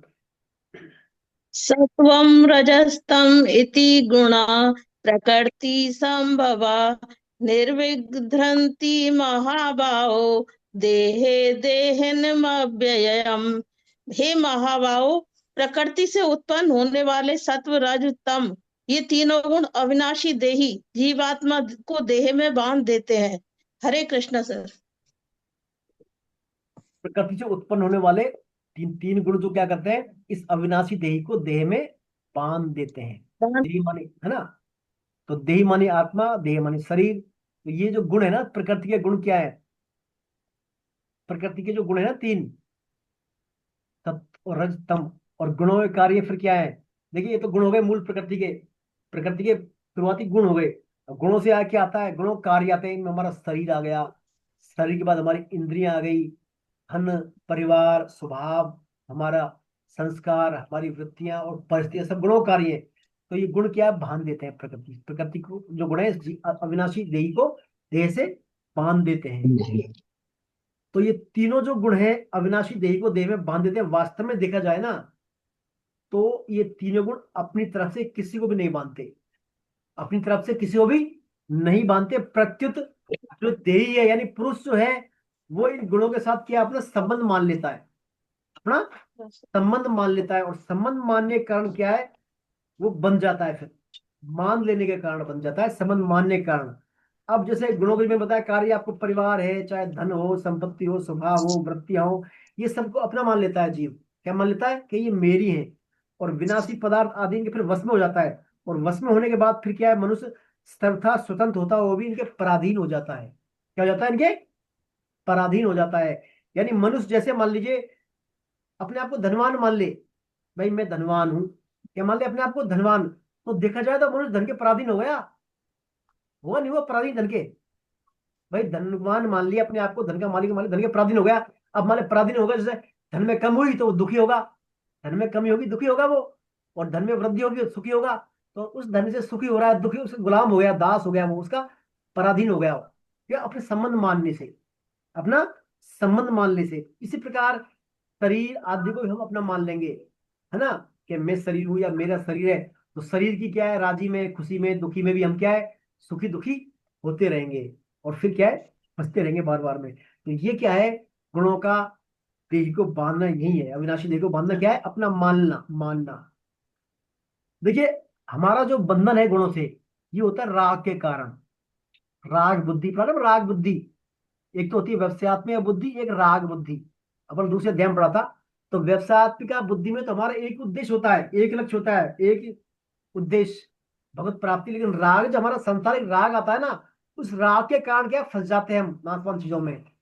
तो बात आती है जो राग है, ये राग, ये जो राग है रहता कहाँ है फिर? कहाँ रहता है ये राग? जो बंधन करने वाला मामला कहाँ रहता है? ये हम में रहता है, या हमारे अंतःकरण में रहता है, या कहाँ रहता है राग, या और कहीं रहता है? बताओ, आप करो, विचार करो। ये जो बांधने वाला मामला है, राग है, कहाँ रहता है? कहाँ से आता है ये बताइए। मेरे विचार से अंतःकरण में रहता होगा सर, अंतःकरण में रहता होगा सर। अंतःकरण में? अच्छा, अंतःकरण में रहता है। लेकिन जो सिद्ध महापुरुष है उनमें भी अंतःकरण होता है, जो जीवन होता है। महापुरुष है उनमें भी तो अंतःकरण होता है। तो वो राग में क्यों नहीं फंसते फिर? वो भी राग में फंसे चाहिए फिर, वो भी राग उनकी में व्यवसाय फंसने चाहिए, वहां रहता है तो। उनकी व्यवसायत्मक बुद्धि होगी सर उनकी। नहीं, बुद्धि तो व्यवसायत्मिका होती है, बुद्धि तो वो व्यवसायत्मक सर किसी मैं को। मैं और मेरा से ऊपर उठ जाते हैं, हाँ, मैं और मेरा के, जी। ऊपर उठ देखिए इस बारे में स्वामी जी ने बताया था, मैंने सुना था। स्वामी जी कहते हैं ये जो, देखिए ये जो राग है ना तो हमारे में रहता, न प्रकृति में रहता है, हमारे मन अंतःकरण में भी नहीं रहता। ये कहाँ रहता है? हमारे अंतःकरण में। जो हम प्रकृति से तादात्म्य संबंध मानते हैं ना, तो संबंध मानने के कारण राग पैदा होता है। राग संबंध मान लेने के कारण राग पैदा होता है, ये राग होता है नहीं। प्रकृति किसी को नहीं बांधती, परंतु जीव ही बनता है उससे संबंध मानने के कारण। तो जब हम संबंधों का मानीपना ग्रहण करते हैं कि संबंध मान लिया, मैं मेरापन मान लिया, तो फिर वो क्या, राग वहीं पैदा हो जाता है। जैसे सर ने कहा ना, मैं मेरे पर से ऊपर उठे होते हैं, वो ऊपर उठे होते हैं मुनि लोग, इसलिए उनमें नहीं होता। और हम जब मैं मेरापन में आ जाते हैं, देखिए दो प्रकार से जीव बनता है प्रकृति से। एक तो होता है भेदभाव से, एक अभेद भाव से। भेदभाव से हो जाएगा मेरा शरीर है, क्या क्या सोचेगा वो, मेरा शरीर है, ये भेदभाव से हो गया। यानी खुद को अलग मानता था पहले और शरीर अलग मानता, फिर उसने क्या भेद कर लिया, ये शरीर मेरा है, ये शरीर मेरा है। तो ऐसा मानने से क्या उसमें आ जाता है, अहंकार आ जाता है, ममता आ जाती है। ममता, ये शरीर मेरा मानने से क्या होती है, ममता आ जाती है मेरापन मानने से। तो ये तो भेदभाव से हो गया। एक होता अभेद भाव से, यानी मेरे शरीर मेरे, मैं शरीर हूं, क्या हुआ, मतलब मेरा शरीर या मैं शरीर हूं, यानी अपने आप को शरीर में बैठा लेता है वो, तो इसको होते हैं अभेद भाव से, यानी इसमें आता है अहंकार। तो भेदभाव से ममता आती है, अभेद भाव से आता है अहंकार। तो ममता अहंकार आने के फलस्वरूप हम क्या करते हैं, प्रकृति से तादात्म्य स्थापित कर लेते हैं। या तो मेरा मान लेंगे उसको, या तो मेरा या मैं उनका, ऐसा मान के तादात्म्य स्थापित कर लेते हैं। और उस तादात्म्य स्थापित करने के बाद हमारे अंदर राग पैदा होता है। फिर राग होता है, वो संबंध मान लिया, संबंध रूपी रेखा लाइन जुड़ गई हमारे मन में, है ना, तादात्म्य की, तो फिर राग पैदा आता है। राग से फिर क्या है, बहुत सारे हम जो है गुणों से सुख लेते हैं, प्रकृति से सुख लेते हैं, विषयों से सबसे सुखने लग जाते हैं, फिर हम बन जाते हैं। तो ये कहलाता है अविनाशी देही का देह द्वारा बन जाना, है ना, राग के फलस्वरूप। और राग आता है हमारे मानीपने, अहमता, अहंकार और ममता के फलस्वरूप राग उत्पन्न होता है। तो यहाँ पर क्या है, अविनाशी की देह को बांधा। वैसे स्वामी जी कहते हैं, ईश्वर अंश जीव अविनाशी, चेतल अमर सहज सुख राशि। ईश्वर तो अंश किसका है, जीव का, और भगवान तो जीव का अंश है, अविनाशी अंश है। और चेतन अमल सहज सुख राशि, अमल है, इसमें कोई दोष है ही नहीं, बिल्कुल ही अमल है। तो और सहज सुख स्वरूप है, प्रसन्न है। लेकिन ये कलमश युक्त कैसे हो जाता है, इस ममता और अहंकार के कारण तादात्म्य में बैठा लेता है, इस कारण फंस जाता है। फिर तो ये हो गया अविनाशी देही का देह द्वारा बन जाना। ऐसे फिर क्या है, बन जाता है। देखिए बनने के फलस्वरूप क्या होता है, एक बार जब बन जाता है ना शरीर से, व्यक्ति एक बार अपने आप को मैं शरीर हूं या मेरा शरीर मान लेता है। अब आएगी, अब तो जा तू वापस, मैं पढ़ रही हूँ, जा। सुनीता जी बोल रही है कुछ? नहीं सर, ये म्यूट कर ले अपने आप को ना, डिस्टर्ब ना करे। तो बंधना बात चल रही थी। तो जीव क्या बन जाता है, देखिए शरीर को अपना मानने से या अपने को शरीर मानने से फिर क्या होता है, शरीर की जो भी चीजें होती है उनसे अपना मान लेता है। स्वामी कहते हैं जैसे मान लो किसी पुरुष का विवाह होता है किसी महिला से, किसी पुरुष का किसी महिला से विवाह हो जाता है, तो वो पुरुष विवाह के बाद महिला की जो भी आवश्यकता है, चाहे उसकी खाने की हो, चाहे पीने की हो, उसकी जो है जेवर संबंधी हो, या महिला के परिवार की क्यों ना हो, उन सभी आवश्यकताओं से घटनाओं से अपने को जोड़ लेता है। फिर वो जोड़ता नहीं, जोड़ता पुरुष वो पत्नी की सभी समस्या से अपने को जोड़ लेता है। भाई उसको कुछ चाहिए तो वो लाना है, मेरे को चिंता हो गई उसकी, उसको बीमार दिखाना ये चिंता हो गई, उसके परिवार में आज ये हो गया तो वो उसकी चिंता हो गई, जुड़ गया वो। तो एक चीज मानी उसने, सिर्फ क्या, पत्नी को, पत्नी से संबंध स्थापित किया, माना पत्नी को अपना, और कई बातें उससे जुड़ गई। तो ऐसे ही शरीर को मानने से हम क्या, प्रकृति के तादात्म्य करने से बहुत सारी चीजें हैं जो धन परिवार संपत्ति पूरी संसार सागर, उन सब चीजों में फंस जाते हैं, बन जाते हैं हम। तो इसी को यहाँ पर भगवद गीता में कहा है, अविनाशी देही का देह द्वारा बन जाना गुणों के माध्यम से। ये इसमें भगवान बात बता रहे हैं। इस प्रकार ये क्या बन जाता है। पर वास्तव में देखा जाए तो गुण जीव को नहीं बांधते, वास्तव में गुण जीव को बांधते नहीं है। प्रत्युत जीव क्या करता है, उनका संग कर लेता है, उनका संग करके वो बन जाता है, खुद ही बन जाता है। अगर देखिए खास बात है ये क्या है, बहुत खास बात सुनिए, गुण वास्तव में बांधते नहीं है, प्रत्युत जीव ही उनका क्या संग करके बन जाता है। अगर गुण जो बांधने वाले होते ना, गुण यदि बांधने वाले होते तो कोई भी उनसे छूट सकता नहीं, कोई नहीं छूटता गुणों से। और फिर कोई भी जीवन मुक्त महापुरुष नहीं होता, फिर होता कोई, भाई गुण तो सबको बांधते, फिर कोई जीवन मुक्त महापुरुष नहीं होता, कोई सिद्ध पुरुष नहीं होता यदि गुण बांधते। तो इससे सिद्ध होता है गुण किसी को नहीं बांधते, प्रत्युत जीव ही उनका संग कर लेता है, चला के आजा भैया, संबंध नहीं करता, बिठा लेता है, तो इसलिए बन जाता है। तो ये हो गया अविनाशी देही का देह द्वारा बंधना। अब बांध तो लेते हैं, लेकिन अब फिर गुण भी क्या है, अलग अलग वृत्तियों के द्वारा बांधते हैं। किसी को सत्वगुण मान लेता है, किसी को रजोगुण मान लेता है, किसी को तमोगुण मान लेता है। आइए छठवां श्लोक पढ़ते हैं, पर उस बारे में पढ़ेंगे आगे। कौन पढ़ेंगे छठवां? डॉक्टर साहब आप पढ़ें छठवां श्लोक, डॉक्टर गुप्ता जी।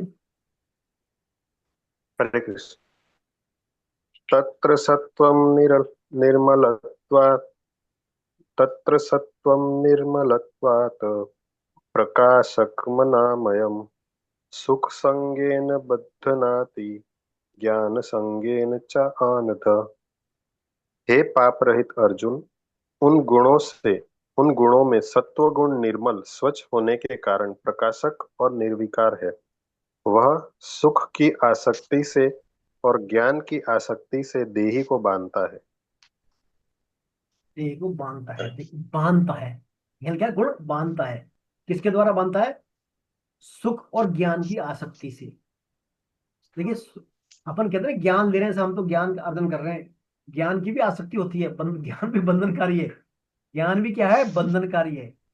और सुख लेते हैं ना हम साहब, बड़ा पूरा अच्छा सुख में पूरा वेल जो है फर्निश्ड रूम हो, वातानुकूलित हो और सब सुविधा हो, वो भी क्या है, बंधनकारी है ना। सुख और ज्ञान भी क्या है, बंधनकारी है। तो यहाँ कह रहे हैं भगवान से पाप रहित अर्जुन, अनग बोला, अनग मानी पाप रहित, अनग मानी पाप रहित। हे पाप रहित अर्जुन, उनमें सत्वगुण जो है निर्मल है और स्वच्छ होने से। निर्मल, निर्मल देखिए जिसमें मल नहीं हो, मल रहित हो, मल यानी बुराइयां, कलमश से रहित हो। तो सत्वगुण को यहाँ बुराइयों से रहित माना है, मल से रहित निर्मल माना है। और प्रकाशक, प्रकाशक यानी हमारे विवेक को जगाने वाला, विवेक को जगाने वाला, हमारे कर्तव्य, एक कर्तव्य वाली स्थिति जो है, निर्णय देने वाली क्षमताओं को जगाने वाला। तो सत्वगुण को यहाँ पर निर्मल और प्रकाशक बताया गया है, यानी मल रहित है और प्रकाशक है, यानी विवेक को जगाने वाला है। तो ये इन सब कार्य करने से क्या है, हमारे ये भगवान के नजदीक पहुंचाने में सहायक होता है सत्वगुण, क्योंकि निर्मल है और प्रकाशक है ना। और ये क्या करता है, लेकिन ये गुण भी क्या है, सुख और ज्ञान की आसक्ति से बांध देता है, सुख और ज्ञान की आसक्ति से बांध देता है। देखिए सत्वगुण के दो रूप है, एक तो होता है शुद्ध सत्वगुण, एक आता है मलिन सत्वगुण। शुद्ध सत्वगुण उसको बोलते हैं जिनमें हमारा उद्देश्य क्या है, परमात्मा प्राप्ति का, हम सिर्फ परमात्मा प्राप्ति हमारा उद्देश्य हो, तो हम सत्वगुण में है, शुद्ध सत्वगुण में। और एक उद्देश्य होता है हमारा, सत्वगुण में तो है हम, लेकिन हमारा उद्देश्य क्या है, भोग संग्रह करना, नेम फेम हो जाए, हमारा नाम बड़ा हो जाए, मान बड़ा हो जाए, सांसारिक भोग और संग्रह वाला उद्देश्य हो। जो ज्यादातर आजकल आप टीवी पर देखते हैं, आता है ना कथाकारों का बहुत सारा, जो है 1 करोड़ लेके कथा करते हैं, 50-50 लाख लेके कथा कर रहे हैं वो, है ना। कई आप देखेंगे, खैर में बात नहीं है, लेकिन जिनका उद्देश्य होता है भोग संग्रह का, वो क्या होता है, मलिन सत्व। और जिनका भोग संग्रह उद्देश्य नहीं होकर सिर्फ परमात्मा प्राप्ति का उद्देश्य है, तो वो सत्वगुण कहलाता है शुद्ध सत्व, शुद्ध सत्वगुण। तो शुद्ध सत्वगुण में तो परमात्मा का उद्देश्य होने से क्या है, परमात्मा की तरफ चलने में स्वाभाविक रुचि रहती है, परमात्मा की तरफ स्वाभाविक ही रुचि रहती है। और लेकिन जो मलिन सत्व है, मलिन सत्व में क्या है, व्यक्ति बंध जाता है, कर्म रूप से, क्रम से वो बनता जाता है, बनता जाता है। और मलिन जो है सत्वगुण में भी बुद्धि संसारिक विषय को अच्छी तरह से समझने में समर्थ होती है, समर्थ होती है बुद्धि मलिन सत्व की भी। लेकिन क्या है, बन जाता है वो, क्रम से गिरता जाता है वो, संसारिक भोगों में गिरता चला जाता है मलिन सत्व। अब भगवान कह रहे हैं सुख संगेन बदनाती ज्ञान संगेन च अलग, यानी ये जो हे पाप का जो ये सुख और ज्ञान की आसक्ति से गुण बांधने वाला है। बांधने वाला कैसे है, देखिए कैसे बनते हैं इससे हम। जब तक हमारे अंतःकरण में सात्विक वृत्ति होती है, कोई विकार नहीं होता, तब तक हमें एक सुख मिलता है। जब तक हमारे अंतःकरण में सात्विक वृत्ति है ना, कोई विकार नहीं, तब तक सुख मिलता है, शांति मिलती है। और हमारे अंदर ये विचार आता है कि भाई ऐसी सुख शांति हमेशा बनी रहे, कभी खत्म ही ना हो, ऐसी सुख शांति हमेशा बनी रहे, ये कभी इसमें कोई बाधा ही ना पड़े, अच्छी लगती है ना, अच्छी लगती है। अब ये जो हमें इस प्रकार की भाव है, अच्छा लगना, अच्छा नहीं लगना, है ना, अच्छा लगना और अच्छा नहीं लगना, ये क्या है, हमारा इस सत्वगुण में सुख की आसक्ति हो गई है, सत्वगुण में सुख की आसक्ति हो गई। और आसक्ति क्या है, अब बदनाती आसक्ति क्या है, बांधने वाली है, फिर आसक्ति क्या है, बांधने वाली है।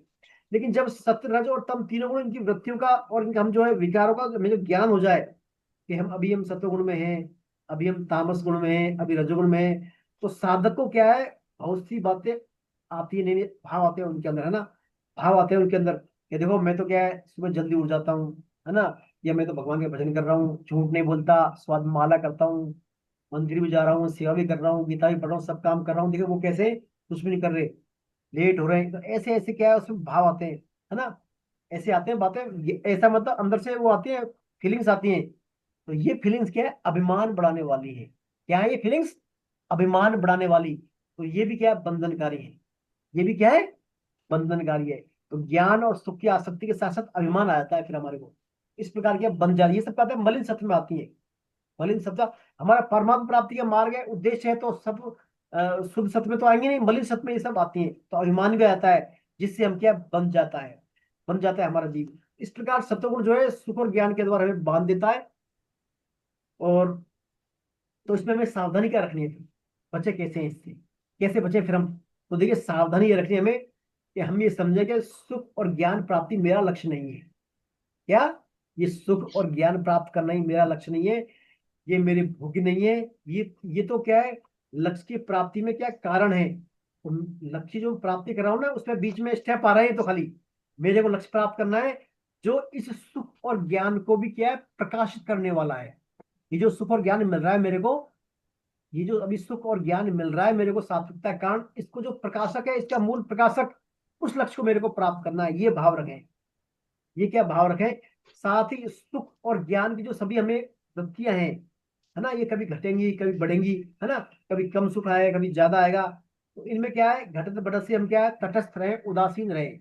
ये नहीं साहब, जैसे कोई पंडित जी कथा कर रहे हैं और उनका चैम्बर में कोई प्रॉब्लम आ गई, एसी खराब हो गया है, कोई समस्या आ गई, तो पंडित जी गुस्सा हुए, एकदम कथाकार बहुत गुस्सा हो गए, उद्विग्न हो गए, वो ऐसा भी नहीं होना चाहिए। तटस्थ उदासीन रहे, ये जो सुख की दुख की वृत्तियां आने जाने वाली हैं, इनमें क्या है, फंसे नहीं, वो ऐसा लक्ष्य रखे।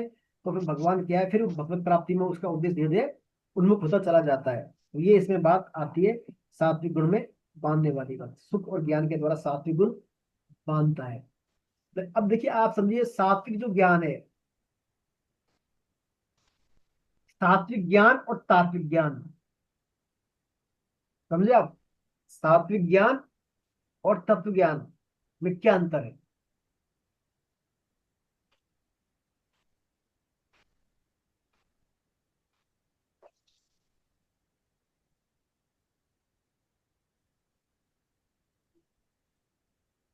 बताइए, है कोई बोलेंगे, बोलना चाहेंगे।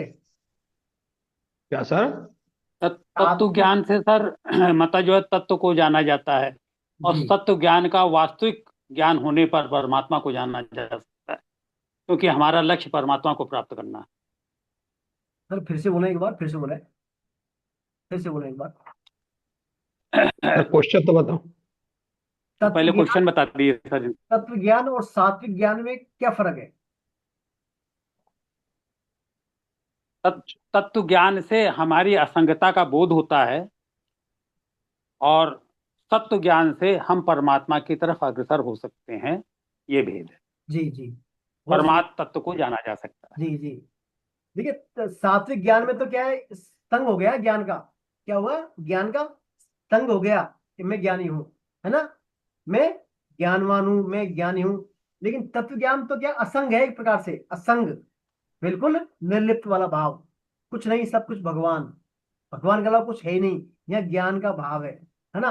तो सात्विकता में संग है, और तात्विकता में क्या है, असंग है। सात्विकता में रहता है मैं ज्ञानी हूं, ऐसा ज्ञान रहता है, और तात्विकता में क्या है कि मैं सिर्फ दृष्टा हूं, मैं दृश्य नहीं, क्या दृष्टा हूं, साक्षी हूं, मैं देखने वाला हूं, ऐसा ज्ञान रहता है।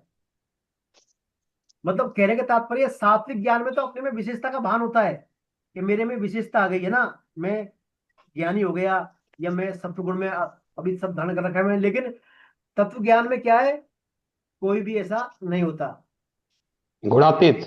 निज आनंद का ब्लेसिंग, बस निज आनंद का अनुभव होता है, भगवान की बस आनंद, बस कोई वो नहीं कि मैं वो ये हूँ, वो उपाधियों का अंत हो जाता है, मतलब अपनी उपाधियों का अंत हो जाता है तत्व ज्ञान में, है ना। तो ये तत्व ज्ञान को थोड़ा अलग समझे आप, सात्विक ज्ञान को। सात्विक ज्ञान भगवान तक पहुंचे में सहायक है, स्टेप है एक, ज्ञान मिलेगा, सुख मिलेगा, और फिर धीरे धीरे भगवान के नजदीक जाएंगे। लेकिन तत्व ज्ञान तो क्या है, फिर प्राइम वो है चरम अवस्था, गुणों से परे हो गए तो गुणा गुणों गुणातीत से गुणातीत होना। गुणातीत अवस्था, गुणा जी गुणातीत अवस्था हो गई, यहाँ गुणों से परे। सिर्फ परमात्मा के सिवा किसी की सत्ता है नहीं, ये सत्वगुण का है।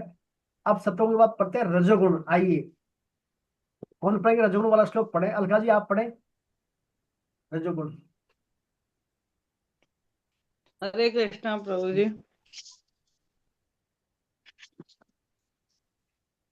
14वां श्लोक है ना?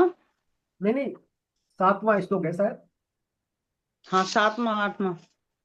7 नंबर। रजो रागात्म बुद्धि तृष्णा संग समुद्भवम भवम तन्निबंधाति कौन्तेय कर्म संगेन देहिनम् तं सत्त्वज्ञानजं बुद्धि मोहनं सर्वदेहिनां प्रमादालस्य निद्रा निबंधाति भारत। हे कुंती नंदन, तृष्णा और आसक्ति को पैदा करने वाले रजोगुण को तुम राम स्वरूप समझो। वह कर्मों की आसक्ति से देही यानी जीवात्मा को बांधता है। और हे भरतवंशी अर्जुन, संपूर्ण देहधारियों को मोहित करने वाले तमोगुण को तुम अज्ञान से उत्पन्न होने वाला समझो। यह प्रमाद, आलस और निद्रा के द्वारा देह के साथ अपना संबंध मानने वालों को बांधता है। हरे कृष्णा प्रभु। अरे देखिए, यहाँ पर बहुत रजोगुण के स्वरूप और उसके बांधने का प्रकार बता रहे हैं पहले श्लोक में। भगवान कह रहे हैं कुंती नंदन, तृष्णा और आसक्ति को पैदा करने वाले रजोगुण को तुम राग स्वरूप समझो। राग स्वरूप माने जैसे सोने के मेरापन। बोलते हैं ना, जैसे सोने के आभूषण क्या बोलते हैं? स्वर्णमय। क्या बोलते हैं? स्वर्णमय है, तो स्वर्णमय है। ऐसे ही रजोगुण को बोलते हैं रागमय। ये मान लीजिए आप, स्वर्णमय बोलते हैं ना, सोने का आभूषण स्वर्णमय है साहब, ये रजतमय, चांदी वाले को, सिल्वर वाले को रजतमय, स्वर्णमय। तो ये रजोगुण का है स्वरूप रागमय। राग है इसमें प्रियता। और राग किसको बोलते हैं? हमें किसी वस्तु, किसी व्यक्ति, किसी परिस्थिति, किसी घटना आदि में जो प्रियता है, हमें अटैचमेंट है, आकर्षण है, उसको हम राग बोलते हैं। क्या बोलते हैं उसको? राग। ऐसा ये जो रजोगुण है राग स्वरूप है ना। तो भगवान कह रहे हैं ये रजोगुण राग से समझो, और ये कर्मों की आसक्ति से जीवात्मा को बांधता है। कर्मों की आसक्ति से जीवात्मा को ये क्या है? बांधता है। कर्मों की आसक्ति से कैसे बांधता है? देखिए, इसमें लिखा है गुणातीत पुरुष भी रजोगुण के प्रभाव से विभिन्न तरह की क्रिया करता है। गुणातीत पुरुष भी, बहुत सारे गुणातीत होते हैं ना, गुणों से परे, वो भी रजोगुण के कारण भिन्न भिन्न क्रियाएं करते हैं, लेकिन राग पूर्वक नहीं करते वो। कर्मों की आसक्ति से कैसे बांधता है? देखिए, इसमें एक अपना उदाहरण आता है। राजा भर्तृहरि कहते हैं विषय को हमने नहीं भोगा, किंतु विषयों ने हमारा ही भोग कर लिया। हमने तप को नहीं तपा, परंतु तप ने हमें तपा डाला। काल व्यतीत हुआ नहीं, हम ही व्यतीत हो चले। तृष्णा का बुढ़ापा नहीं आया, किंतु हमारा ही बुढ़ापा आ गया। हम कहते हैं कि टाइम पास हो रहा है, वास्तविकता तो यह है कि टाइम तो सर्वदा है, भी पास हो जाते हैं। तुलसीदास जी कहते हैं जगत में ऐसा कौन है जो तृष्णा से बोरा नहीं गया हो, क्रोधाग्नि से जिसके हृदय पर नहीं जलाया हो। क्रोधाग्नि ने पुत्र की, धन की, लोक प्रतिष्ठा की, इन 3 प्रबल इच्छाओं ने किसकी बुद्धि को मलिन नहीं कर दिया। संसार की 3 इच्छाएं सबसे बलशाली हैं, पुत्रेषणा, वित्तेषणा और लोकेषणा। बड़े बड़े योगी भी इनके चक्कर में आकर आसानी से बाहर नहीं निकल पाते। यानी हमारा जो मेन डिजायर है ना, मेन डिजायर, एषणा यानी इच्छाएं, इच्छाओं के कारण ही हमारे अंदर आसक्ति आती है। 3 इच्छा मुख्य बताइए, पुत्रेषणा, वित्तेषणा, लोकेषणा। यानी पुत्र प्राप्ति की इच्छा करना हो सकती है, धन प्राप्ति करने की इच्छा हो सकती है, और एक होती है लोकेषणा, यानी हमारा अहंकार का लोक पोषण हो, प्रतिष्ठा। हमारी मान बढ़ाई हो, नाम हो हमारा। इन्हीं इच्छाओं के कारण व्यक्ति क्या है? भिन्न भिन्न कर्म करता है, इन्हीं इच्छाओं के अधीन होकर। हर आदमी को इच्छा होती है, तीनों में से कोई इससे जरूर होती है। राजा होगा, उसमें भी होगी अहम पोषण करने की कि मेरा ऐसा राजा बना रहा हूँ, ऐसा ही पद पे धारित रहूं मैं, मेरी मान बढ़ाई होती रहे, तो वो लोकेशना हो गई। किसी के अंदर वित्तेषणा होती है, बार बार ज्यादा से ज्यादा धन इकट्ठा करने की, भोग संग्रह करने की। किसी को पुत्रादि की, और पुत्र नहीं है तो उसको पुत्रेषणा होती है। तो 3 मूल मुख्य ऐसा है, चाहे इनके कारण क्या व्यक्ति में राग होता है। फिर इच्छा, कर्मों की इच्छा का राग होता है। तो इस पर कर्मों में कर्म करने की आसक्ति पैदा होती है। फिर कर्म करने की, भाई ऐसा कर्म करेगा उसकी वित्त की इच्छा है, वित्त की जो मांग है, डिजायर है, वो पूरी हो, है ना, वित्त का उसके पूरा हो, पुत्र की प्राप्ति हो, भिन्न भिन्न प्रकार की यज्ञ करेगा, कर्म कांड करेगा, वो उपासना करेगा ताकि पुत्र की प्राप्ति हो जाए उसको। ऐसे ही फिर उसका अहम का पोषण करने के लिए करेगा, वो बड़े बड़े कारनामे करेगा ताकि उसके अहम का पोषण होता रहे, उसका नाम बड़ा ही होता रहे उसकी। तो इन सब करने के लिए व्यक्ति क्या है, इन सबके इच्छाओं के अधीन होकर फिर कर्म करता है, तो फिर कर्मों में राग बन जाता है, तो वो फिर उससे क्या है, रजोगुण की वृत्ति उसमें हावी हो जाती है। तो यहाँ पर रजोगुण फिर इस प्रकार से, जो रजोगुण है वो व्यक्ति को क्या है, बांध लेता है कर्मों की आसक्ति के द्वारा। इसमें देखिए रूप गोस्वामी के बारे में बताया है। रूप गोस्वामी और सनातन गोस्वामी दोनों क्या है, बंगाल के नवाब के प्राइम मिनिस्टर और वित्त मंत्री थे। रूप गोस्वामी प्रधानमंत्री था और सनातन गोस्वामी वित्त मंत्री था नवाब का। तो वे दोनों खजाने को हिसाब मिलाने में इतने तल्लीन हो गए थे कि रात भर एक बार हिसाब में लग रहे वो, तो हिसाब मिला ही नहीं था उनसे एक बार। उनकी दासी रात को गलती से उनके शरबत में के शक्कर की जगह आटा मिलाकर चली गई। उनकी दासी, प्रधानमंत्री थे वो और वित्त मंत्री थे, तो उनको क्या है, दासी शरबत लाती शाम को, शरबत में क्या उसने शुगर की जगह आटा मिला दिया। दोनों हिसाब में इतने मग्न थे वो कि उन्हें आटे का स्वाद ही नहीं आया, और वो बड़े आराम से पी गए उस शरबत को, आटे के शरबत को बड़े आराम से पी गए। क्योंकि रजोगुण यानी कर्मों की आसक्ति व्यक्ति को ऐसे ही धुनी बना देती है। उन्हें पता नहीं चला कि शरबत में शक्कर है या आटा। सुबह जब दासी ने बताया तो उन्हें पता चला। इस घटना के बाद उन्हें वैराग्य हो गया, फिर दोनों वैराग्य हो गया दोनों गोस्वामियों को। तो फिर उन्होंने क्या है, कैसे कैसे करके निजात पा लिया नवाब से। तो वो क्या है, फिर आत्म सुख की खोज के लिए वो चले गए। तो ये होता है कर्मों में आसक्ति, पता ही नहीं क्या है क्या नहीं, बिल्कुल लगे हैं कर्मों में। जैसे कोई आप देखते हैं ना, कई फिल्म अभिनेता होते हैं 24 घंटे में 18 घंटे काम कर रहे हैं, वो 20 घंटे शूटिंग कर रहे हैं लगातार, वो कभी कहाँ जा रहे हैं शूटिंग करने, कभी कहाँ जा रहे हैं, लगे हुए हैं बिजनेस में। कर्मों की आसक्ति है उनमें, कर्मों की आसक्ति है उनमें, लगे हुए हैं, पता ही नहीं उनको क्या होगा। तो इस प्रकार रजोगुण जो है कर्मों की आसक्ति के द्वारा क्या है, बांध देते हैं व्यक्ति को। अब इसके बाद तामस गुण। तामस गुण में कहते हैं कि संपूर्ण देहधारियों को मोहित करने वाला तामस जो गुण है, ये इसको अज्ञान से उत्पन्न जानो, इसको अज्ञान से उत्पन्न जानो। और ये प्रमाद, निद्रा और आलस के द्वारा व्यक्ति को बांध देता है, यानी देह के साथ अपना संबंध मानने वालों को बांध देता है। प्रमाद, निद्रा और आलस। प्रमाद किसको बोलते हैं, प्रमाद मानी बताइए क्या होता है, इसमें होगा पुस्तक में, प्रमाद किसको बोलते हैं।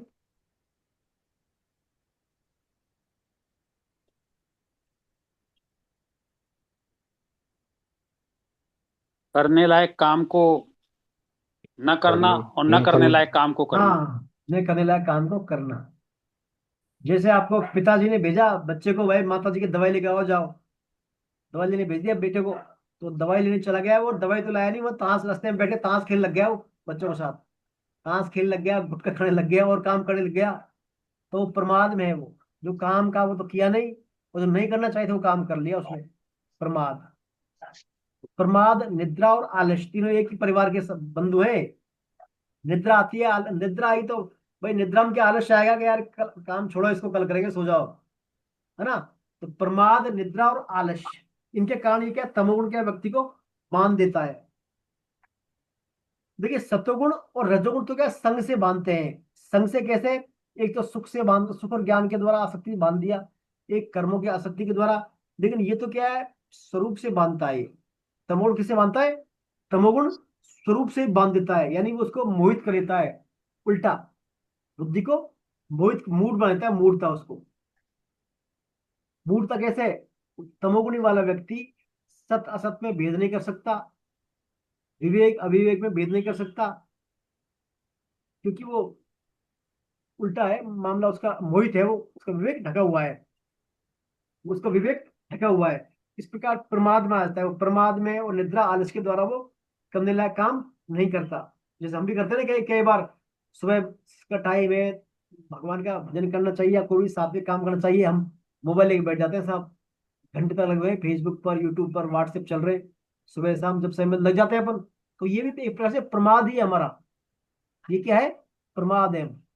आलस कर रहे हैं, पढ़े उसमें लगे हुए हैं साहब, और जो जरूरत काम की है, जो समय जिसके लिए बनाया, वो जो समय अधिकतम यूज के लिए है, उसका उपयोग हम दूसरी जगह कर देते हैं।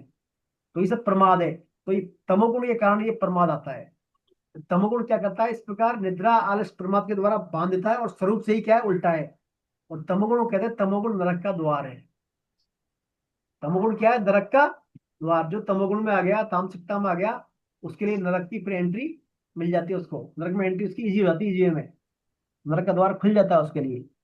इस प्रकार तमोगुण जो है ये स्वरूप से ही उल्टा है और व्यक्ति को मोहित कर देता है, उसके विवेक को ढक देता है तमोगुण। और विवेक को ढकने के बाद फिर क्या है, वो आलस निद्रा प्रमाद में फंसता चला जाता है। तो तीनों गुण ने कैसे कैसे बांध दिया। सत्वगुण ने किसके द्वारा बांधा, सुख और ज्ञान की आसक्ति के द्वारा बांध दिया। रजोगुण ने किसके द्वारा बांध दिया, कर्मों कर्मों की की आसक्ति। आसक्ति के द्वारा। अब गुण स्वरूप कैसा है, सत्वगुण का स्वरूप क्या है, निर्मल और प्रकाशक। रजोगुण का स्वरूप कैसा है, राग स्वरूप। समझ रहे हो ना आप। और तमोगुण किसके द्वारा बांधता है, निद्रा आलस प्रमाद के द्वारा। और तमोगुण का स्वरूप क्या है, क्या है तमोगुण का स्वरूप, देहधारियों को मोहित करने वाला है, मोहित करने वाला। उल्टा पुल्टा मामला है इसका, मोहित करने का तमोगुण है ना, ये स्वरूप से ही मोहित करने वाला है तमोगुण। तो तीनों गुण क्या है, अपने अपनी वृत्तियों द्वारा प्राणी को बांध देते हैं। अब हम पढ़ते हैं, ये जो है एक दूसरे पर विजय कैसे प्राप्त करते हैं तीनों गुण। व्यक्ति सुबह से लेकर शाम तक व्यक्ति तीनों गुणों से गुजरता है। अब ये विजय कैसे प्राप्त करता है, इस बारे में पढ़े श्लोक नंबर 9 और 10। पढ़े, कौन पढ़ेंगे 9 और 10 श्लोक। तो अर्चना जी आप पढ़े श्लोक नंबर 9 और 10।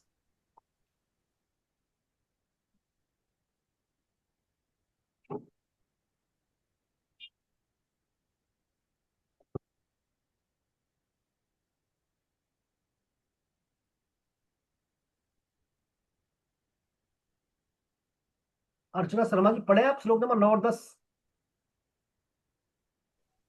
सर मेरे को बहुत तेज बुखार है आज, मेरे को रहने जी जी दीजिए। जी। मीना जी आप पढ़े, मीना जी आप पढ़ दे, कोई बात नहीं। मीना जी आप पढ़ दें।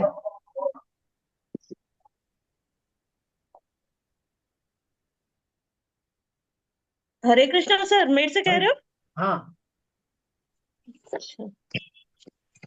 सत्वं सुखं सज्जति रजे कर्माणि भारते ज्ञानामृत्य तु तमे प्रमादे सच्युतते रजस रजस्तं श्राविभूय सत्वं भवति भारते रजं सत्वतमस्वेवे तम सत्व रजस्तथा।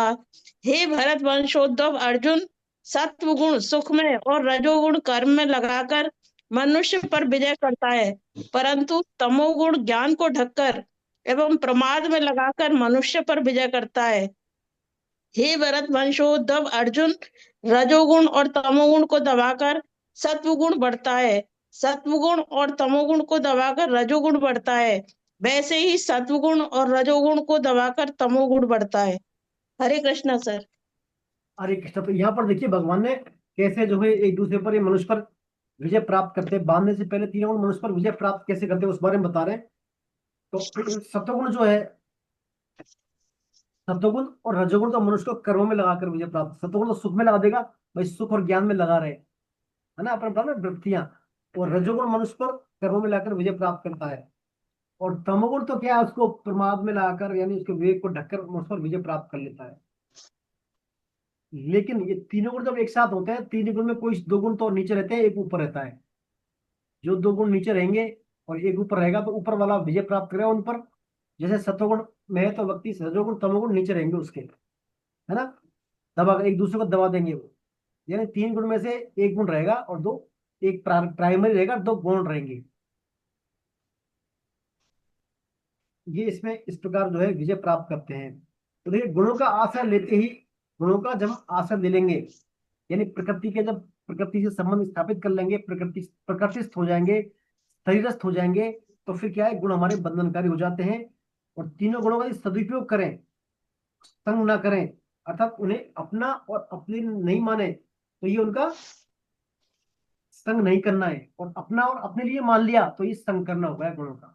अपना और अपने, यानी इनका अपना और अपने लिए मानना, खुद ही भोग करें और खुद ही अभिमान करें उनका, तो ये उनका संग करना हो गया। तो सत्संग करते हुए यदि हम सत्संग करेंगे, सत्संग करने से क्या होगा, हमें इनमें सुविधा मिलती है, गुणों से छूटने में सुविधा मिलती है। संसार से यदि सत्संग करते हुए हमारे अंतःकरण की शांति मिले, हमें संसार में मान बढ़ाई मिलती हो, तो साधक क्या करता है, सत्वगुण को अपना मान लेता है कि मैं सत्वगुण में हूँ, सत्वगुण में हूँ भी, और ये अच्छा ठीक है। उसकी फिर उस सत्वगुण रूपी सुख में आसक्ति हो जाती है। और साधक को क्या करना चाहिए, साधक को ऐसे सत्वगुण की आसक्ति से ऊपर उठकर ये मेरे लिए नहीं, ये सिर्फ मेरे लक्ष्य तक पहुंचने का साधन है, लक्ष्य तक पहुंचने का साधन है, ऐसा माने साधक। और ऐसा मानकर फिर क्या है, सत्वगुण पर मानस सत्वगुण से प्रभावित नहीं हो सकता। दूसरा, रजोगुण क्या करता है, व्यक्ति को कर्मों और कर्मों के फलों में आसक्ति से दिन रात कर्म करवाता है, कर्मों में और कर्मों के फलों में आसक्ति से दिन रात कर्म करवाता है। और कर्मों में यह प्रियता आसक्ति है, कर्मों में उसकी जो प्रियता और आसक्ति है, ये क्या है, बंधनकारी है, यही बंधनकारी है। कर्मों में प्रियता और आसक्ति रजोगुण में क्या है, बंधनकारी है। तो मनुष्य मात्र के स्वभाव में देखिए, जन्म से ही किसी भी एक गुण की प्रधानता होती है, जन्म से ही। देखते हैं, आप देखते हैं ना, कई व्यक्ति जो है बहुत सात्विक होते हैं, कई तामसिक होते हैं, कई राजसिक होते हैं, शुरू से लगे रहते हैं वो। हालांकि वैसे देखा जाए तो व्यक्ति के गुण तो जन्म से आते हैं, उसमें स्वभाव जन्म से आता है, पिछले जन्म के कर्मों से, उसके करण शरीर और सूक्ष्म शरीर के माध्यम से उसमें गुण स्वभाव वृत्ति आती है। फिर भी देश काल परिस्थिति के आधार पर हमारे क्या गुण बदलते रहते हैं। वो दो गुणों को दबाकर एक गुण जो है उठता है ना। दो गुण दबा, जैसे हमारे सतोगुण रजोगुण दब गए तो तमोगुण में रहेगा वो, तमोगुण और सतोगुण दब गए तो रजोगुण में रहेगा। इस प्रकार भिन्न भिन्न समय के आधार पर, देश के आधार पर, काल के आधार पर व्यक्ति में दो गुण गौण, एक गुण प्राइमरी उभरा रहता है। इस प्रकार से गुणों का वो चलता रहता है एक दूसरे पर। देखिए, लेकिन देखिए, तीनों गुण जो है, तीनों गुण तो बंधनकारी है, लेकिन शास्त्र कहते हैं हमारे गुण है, ये क्या हमारे उद्देश्य प्राप्ति में सहायक है। गुण क्या है हमारे, भगवत जैसे भाई, तामस गुण तो स्वरूप से त्याज्य है, अपनाना ही नहीं है। रजोगुण राग स्वरूप है। सतोगुण की जब बात है, सतोगुण क्या है, सात्विक, निर्मल और प्रकाशक होने से क्या है, भगवान के मार्ग के नजदीक ले जाने में सहायक है। लेकिन सहायक ही है वो, लेकिन उसका भी उद्देश्य हमारा हो जाएगा ना पूरा। जैसे मान लिया, समझे हमारे पास झाड़ू है, झाड़ू, और हम घर की झाड़ू लगा रहे हैं, घर की हम झाड़ू लगा रहे हैं, तो घर की जो गंदगी बाहर निकाल देंगे झाड़ू के माध्यम से। घर की जब गंदगी बाहर निकल जाएगी, साफ सफाई हो जाएगी, तो झाड़ू को रखेंगे, रख देंगे फिर दूर, झाड़ू को दूर रख देंगे, फिर हो गया गुणों का काम बस। तो ऐसे ही सत्वगुण जो है, इससे हम सात्विकता के द्वारा हमारे अंदर निर्मल और प्रकाशक बने। और जैसे ही निर्मल प्रकाशक प्रकाशक बने, फिर हमें क्या है, सत्वगुण की आसक्ति भी छोड़ देनी चाहिए, ये इसमें बात आती है। अब देखिए, अब हमने पढ़ा कि दो गुणों को दबाकर एक गुण रहता है ना। अब हमें कैसा पता लगेगा कि अभी व्यक्ति किस गुण में है, कभी कैसे पता लगेगा कि फला फला व्यक्ति उस गुण में है, उसमें नहीं है। तो उनका गुणों का पता लगता है गुणों की वृत्तियों से। कुछ वृत्तियां होती है हर गुण की, उन वृत्तियों के बारे में पढ़ते हैं। आइए श्लोक नंबर 11, 12, 13 पढ़े। श्लोक नंबर 11, 12, 13 कौन पढ़ेंगे? ऋतु जी, ऋतु जी है, जी। ऋतु जी आप पढ़े श्लोक नंबर 11, 12, 13।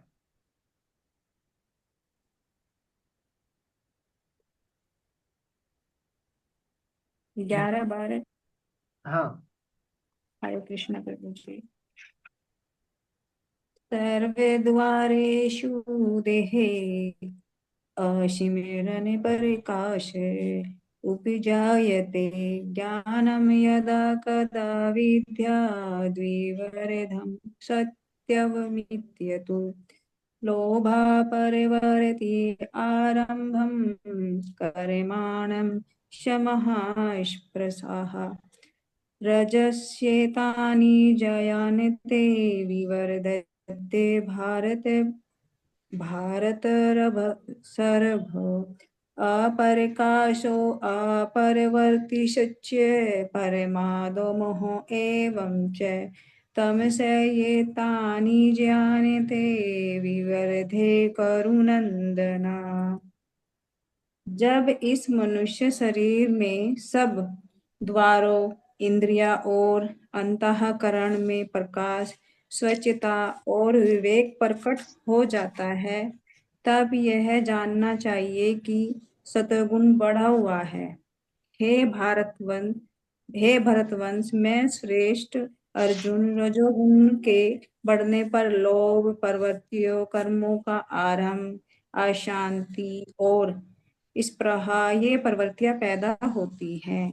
हे कुरुनंदन, तमोगुण के बढ़ने पर अप्रकाश, अप्रवृत्ति तथा प्रमाद और मोह ये वृत्तियां भी पैदा होती है। हरे कृष्ण। तो यहाँ पर देखिए तीनों गुणों की वृत्तियों के बारे में भगवान ने जिक्र किया है। कौन से गुण की कौन सी वृत्ति होती है ये हम बताते हैं। जब मनुष्य शरीर इन सब द्वारों यानी इंद्रिय और अंतःकरण में प्रकाश यानी स्वच्छता आ रही हो और विवेक प्रकट हो रहा हो, तो ये जाने कि हम अभी सतगुण में है, यानी हमारा सतगुण अभी बढ़ा हुआ है। प्रकाशक यानी प्रकाश भरा विवेक जागृत हुआ हो और स्वच्छता पवित्रता हो, हमारे में शुचिता हो, तो हम सतगुण में है। और हमारे अंदर जब लोभ प्रवृत्ति मतलब कर्म करने की प्रवृत्ति, संसारिक कर्म करने की प्रवृत्ति, कर्मों का नए नए कर्मों का आरंभ, उद्यम, स्पृहा और अशांति, स्पृहा भी परवाह कि ये काम भी करें, वो भी करें, ये भी करें, वो भी करें, सब ना स्पृहा भिन्न भिन्न कर्मों की, और अशांति, ऐसे भाव आ रहे हो तो समझ लीजिए हमारे अंदर को है रजोगुण बढ़ा हुआ है। क्या? लोभ प्रवृत्ति, कर्मों का आरंभ, अशांति और स्पृहा, ऐसी वृत्तियां हो तो रजोगुण बढ़ा हुआ है। और हमारे अंदर अप्रकाश यानी विवेक हमारा जागृत नहीं हो, उस समय जड़ता वाला भाव हो। अप्रकाश अप्रवृत्ति, कोई कर्म नहीं कर रहे, हम पड़े आलस में, तथा प्रमाद और मोह हो। प्रमाद, मोह, अप्रकाश, अप्रवृत्ति ये वृत्तियां हो तो मान लीजिए हम किसमें? तमोगुण में है। तो इन वृत्तियों के द्वारा हम जो है गुणों को पहचान सकते हैं। तो कहते हैं भगवान, सभी द्वारों में सब द्वारा देहस्मिन् प्रकाश उपजाए थे, यानी आपके सतोगुण अधिक बढ़ रहा है तो संपूर्ण इंद्रियों में और अंतःकरण में क्या प्रकाश यानी विवेक प्रकट हो जाता है। अंतःकरण में विवेक यानी क्या करना है, क्या नहीं करना, धर्म क्या है, अधर्म क्या है, हमारा कर्तव्य क्या है, अकर्तव्य क्या है, इस बारे में भली भांति विचार करे वो। तो मान लीजिए वो क्या है, उसको फिर सब वस्तुएं, सब घटनाएं साफ साफ दिखती हैं, कौन सही है कौन गलत। तो उस समय क्या है, मान लीजिए वो किसमें? सत्वगुण में है। वो क्या है? सत्वगुण में है।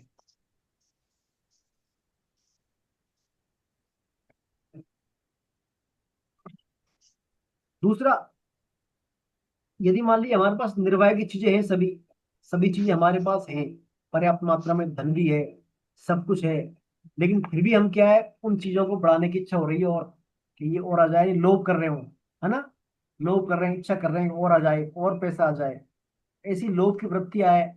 तो ये वृत्ति हमारे अंदर क्या है, लोभ की वृत्ति आने पर क्या होगा, या तो हमारा लोभ पूरा होगा या नहीं होगा। लोभ पूरा होगा तो और लोभ आएगा, और लोभ पूरा नहीं होगा तो क्या आएगा, क्रोध आएगा, है ना, क्रोध आएगा। तो फिर ये क्रोध कामनाएं और बढ़ेंगी, फिर लोभ पूरा होने पर कामना आएगी, नहीं होगा तो क्रोध आएगा। तो काम क्रोध से क्या पतनकारी होंगे, फिर पतन का रास्ता तैयार होगा हमारा।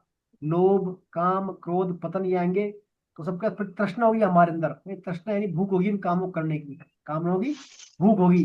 तो इसका फिर हम उस भूख होने से क्या करेंगे, हम फिर नए नए कर्म करेंगे, नए नए कर्मों का शुरू कर देंगे, संग्रह करना।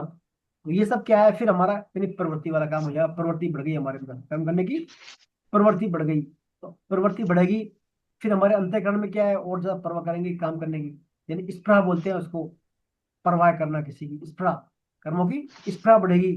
स्पृहा बढ़ेगी फिर कामनाएं बढ़ेंगी, तो समझ लीजिए हम किसमें? रजोगुण में है। इसमें रजोगुण में है।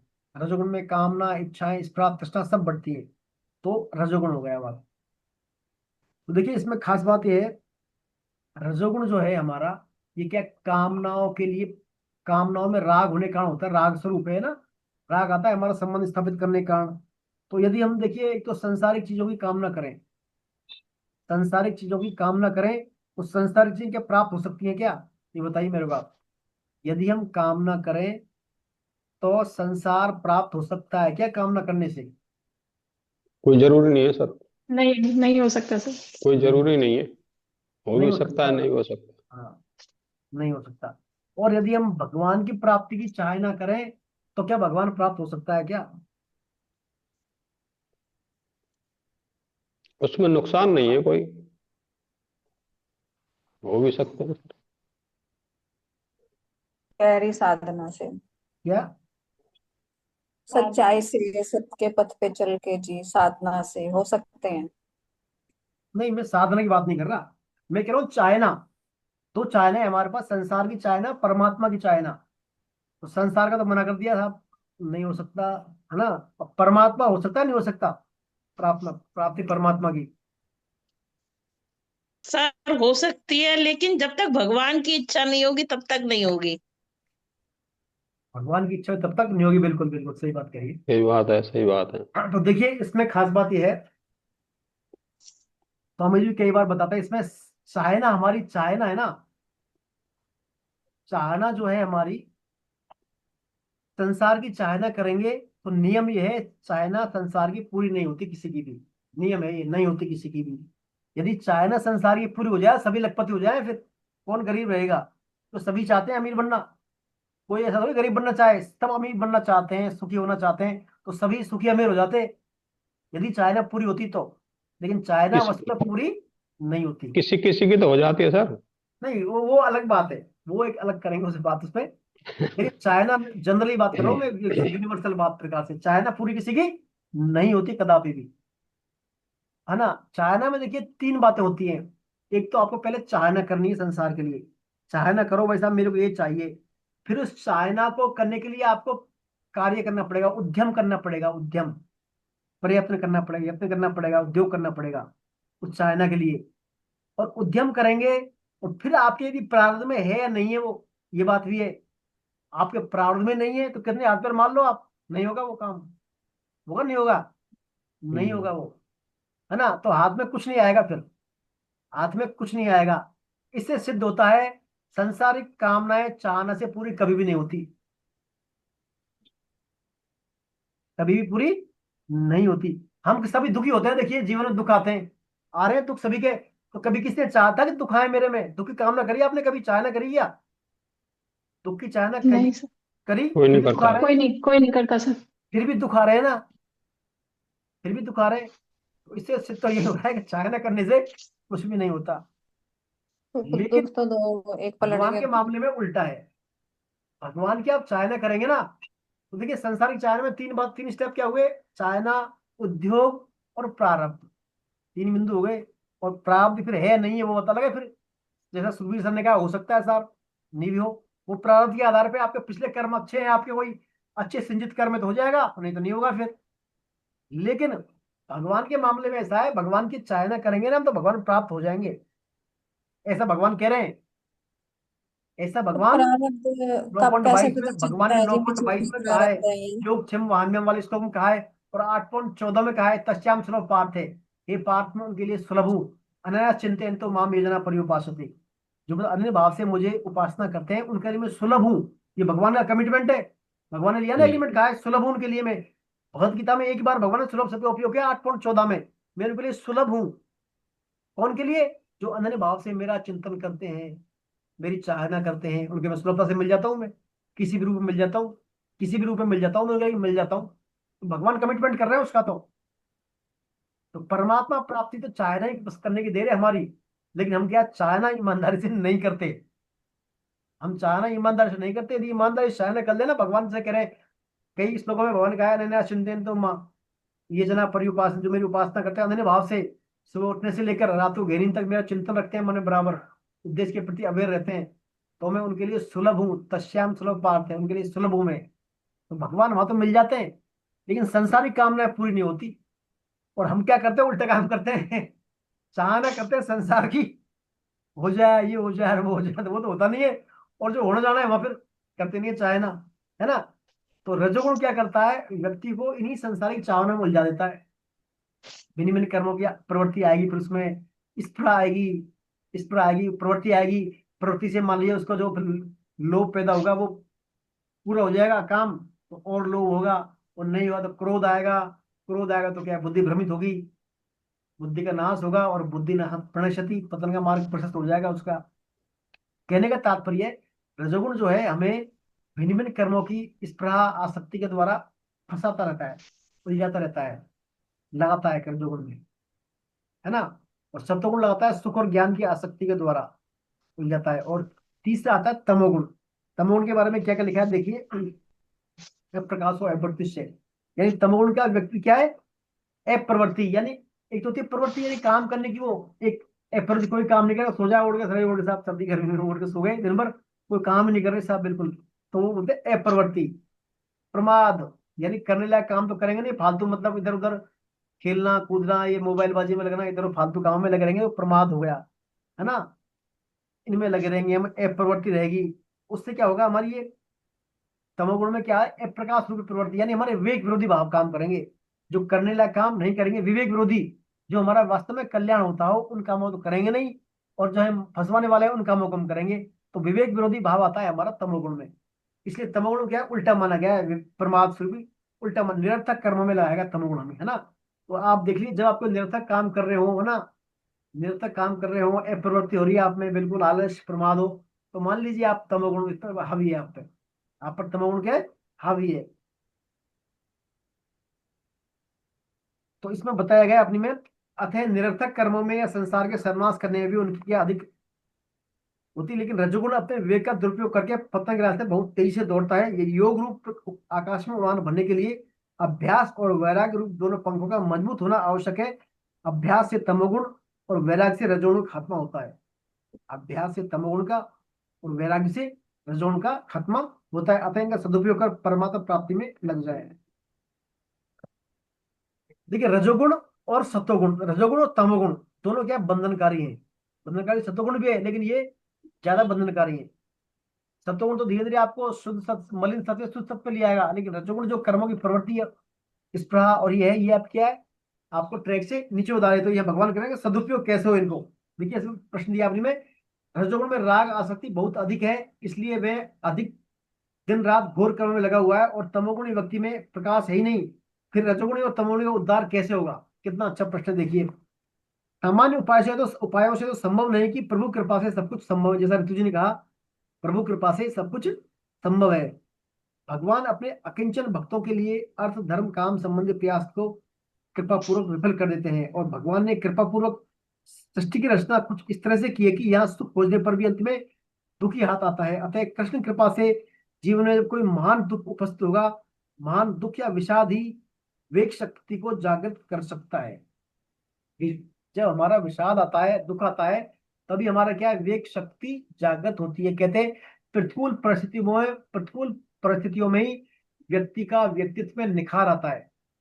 जैसे पांडवों का है ना, पांडव जो है पहले तो अज्ञातवास में रहे, 12 वर्ष तक वनवास रहे, फिर 1 वर्ष अज्ञातवास में रहे। छोटे थे, पिता मर गया था उनका। बाद में कौरवों ने चीटिंग की, कई धोखेबाजी को मारने का, नुकसान पहुंचाने का प्रयास किया। फिर वनवास में रहे, अज्ञातवास में रहे, फिर युद्ध किया। तो कितनी प्रतिकूलता रही कौरवों के, जो पांडवों के जीवन में।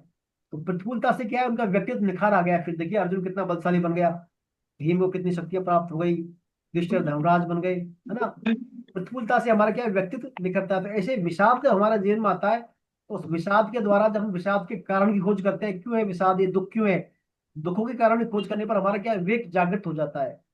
और विवेक जागृत होने पर फिर क्या है, तमोगुण रजोगुण फिर निकल जाते हैं। फिर क्या है, शुद्ध सत्व जो है, शुद्ध सत्वगुण में व्यक्ति फिर आ जाता है। तो ये यहाँ पर भगवान ने बताई ये बात। ऐसे जो है व्यक्ति रजोगुण रूपी आसक्ति है, लेकिन फिर भी घोर कर्म लगने के बाद वो उनका उद्धार हो सकता है। उद्धार किससे होगा, वैराग्य या विवेक, जो विषाद रूपी दुख के द्वारा ही विवेक की शक्ति उनकी जागृत हो जाती है। तमोगुण का परिणाम दुख नहीं, रजोगुण का परिणाम दुख है।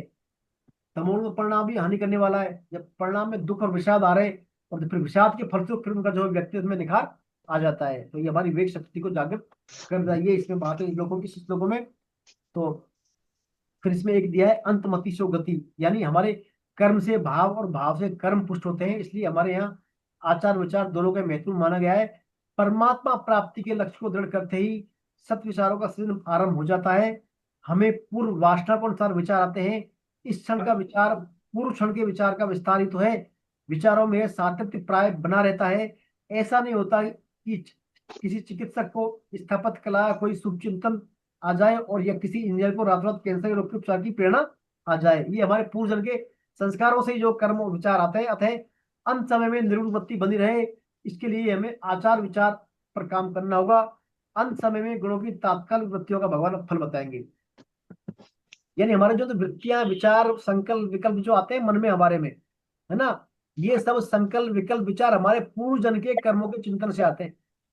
पूर्वजन्म के जो आपके सिंचित कर्म है ना, सिंचित कर्म हमारे पूर्वजन्म के, हमारा स्वभाव, संस्कार, वृत्तियां, उनके आधार पर हमारे संकल्प विकल्प आते हैं। ऐसे नहीं आते। कोई व्यक्ति क्या सोचता है, कोई व्यक्ति सोचता है मैं मकान बना दूं, बड़ा मकान बना दूं, ये कर दूं। कोई सोचता है मैं दुनिया को नष्ट कर दूं।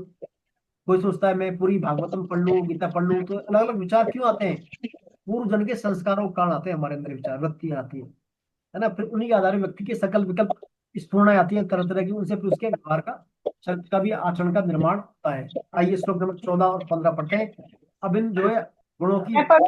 वृत्तियों मैं का पढ़ूं? फल। इंदिरा जी आप पढ़ दें। यथा सप्तवे प्रवृद्धेतु प्रलयं याति देहभृत् तदोत्तमविदां लोकान् तदोत्मि तदोत्तमविदां लोकान् मल्लान् प्रतिपद्यते रजसि प्रलयं गत्वा कर्मसङ्गेषु जायते तथा प्रलीनस्तमसि मूढयोनिषु जायते। जिस समय सत्गुण बड़ा हो उस समय यदि देहधारी मनुष्य मर जाता है तो वह उत्तम वेताओं के निर्मल लोकों में जाता है। रजोगुण के बढ़ने पर मरने वाला प्राणी कर्म संगी मनुष्य योनि में जन्म लेता है तथा तमोगुण के बढ़ने पर मरने वाला मूढ़ योनियों में जन्म लेता है। हरे कृष्णा। तो देखिए भगवान यहाँ पर तत्कालिक बड़े गुणों की वृत्तियों का फल बता रहे हैं। तत्काल हमारे गुण जो बड़े हुए हैं उनके फल क्या होते हैं, है ना। जिस काल में जिस किसी भी देहधारी मनुष्य, चाहे वो रजोगुणी हो, चाहे सत्वगुणी हो, चाहे तमोगुणी हो, अर्थात किसी भी कारण उसका सात्विक गुण बढ़ जाए, सात्विकता बढ़ जाए उसके जीवन में, सात्विकता बढ़ जाए तो उसके गुणों के कार्यों में स्वच्छता, निर्मलता और आदि वृत्तियां तत्कालिक बढ़ जाती हैं। यानी सत्वगुण बढ़ने से स्वच्छता और निर्मलता आ जाती है उसके आचरण में। तो ऐसा करने पर क्या है, यदि उसके अंत समय में यदि उसके स्वच्छता निर्मलता आ गई और उसके प्राण छूट गए उस समय, तो फिर वो क्या है, शुभ कर्म करने वाले उच्च लोगों को जाता है, उच्च लोगों में जाता है वो व्यक्ति। यानी अंत समय में व्यक्ति सात्विक गुण में आ गया तो प्राण छोड़ने के बाद वो शुभ कर्म करने वाले उच्च लोगों में जाता है। उत्तम विधान लोकान, है ना, इसमें उत्तम विधान लोकान यानी मनुष्य जब शुभ कर्म करता है, मनुष्य जब शुभ कर्म ही करते हैं ऐसे लोग, और अशुभ कर्म कभी करते नहीं, तो उनके उत्तम भाव होते हैं, उत्तम ही उनके कर्म होते हैं ऐसे लोगों के, और उत्तम ही उनका ज्ञान होता है सत्वगुणियों का।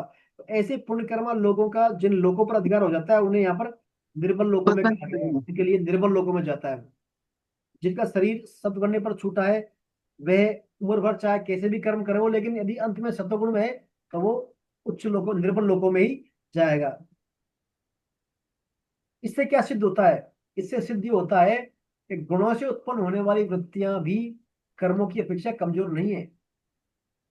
अपन कहें अंत समय में जो चिंतन करेगा वो से अंत काले जब मामे भी इसमें उसका कलेवर मन या मैं वापिस में भावुन कैसा यहाँ भी सर, यहाँ भी प्रारब्ध प्रारब्ध का खेल है। यहाँ भी कोई जरूरी थोड़ी है किसी को आ जाए उसकी तो किस्मत अच्छी है। सर देखिए प्रारब्ध प्रारब्ध से ही तो उसके संस्कार विचार बनेंगे। नहीं, अंत समय में जो सत्वगुण में आ रहा है या रजोगुण में आ रहा है तो वो भी प्रारब्ध का ही खेल समझो नहीं, सर, यूँ कहना चाह रहा हूँ। बिल्कुल बिल्कुल प्रारब्ध तो है ही वो। प्रारब्ध का तो अंत का शुरू से ही प्रारब्ध का ही है वो तो। शुरू से ही सत्वगुण में जिस भी गुण में आ रहा है तो प्रारब्ध से ही आ रहा है वो। अंत समय में आ रहा तो वो बहुत बढ़िया बात है। हाँ तो ये सब क्या है, तो इससे यहाँ पर सिद्ध हो रहा है कि गुणों की वृत्तियों से, गुणों की जो उत्पन्न होने वाली वृत्तियां हैं वो कर्मों की अपेक्षा कमजोर नहीं है। कर्म तो ठीक है, तो सात्विक वृत्ति भी क्या है, पुण्य कर्मों के समान श्रेष्ठ। इससे सिद्ध होता है सात्विक वृत्ति जो है वो भी पुण्य कर्मों के समान श्रेष्ठ है। ये नहीं कि साहब ने यज्ञ तप दान नहीं किया तो क्या करें, अब वृत्ति आपकी सात्विक हो, विवेक विचार आपका जागृत हो, विवेक आपका जागृत हो, शुद्ध हो, आप सात्विक हो, तो वो भी अपने आप में श्रेष्ठ है।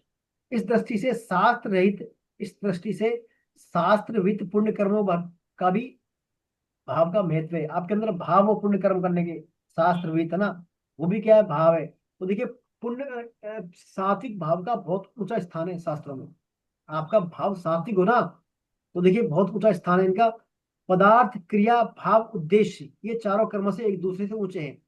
पदार्थ, क्रिया, भाव और उद्देश्य, देखिए पहले नंबर पता है सबसे नीचे पदार्थ, अगर पदार्थ है या नहीं है, आप या अपने दान करने के पदार्थ नहीं है, या कोई यज्ञ करने के पदार्थ नहीं है, ले पदार्थ जाइए घूमना चाहिए। दूसरे ऊपर आते हैं, दूसरे पदार्थ के बाद आते हैं क्या, क्रिया, नहीं की तो सब याद रहे।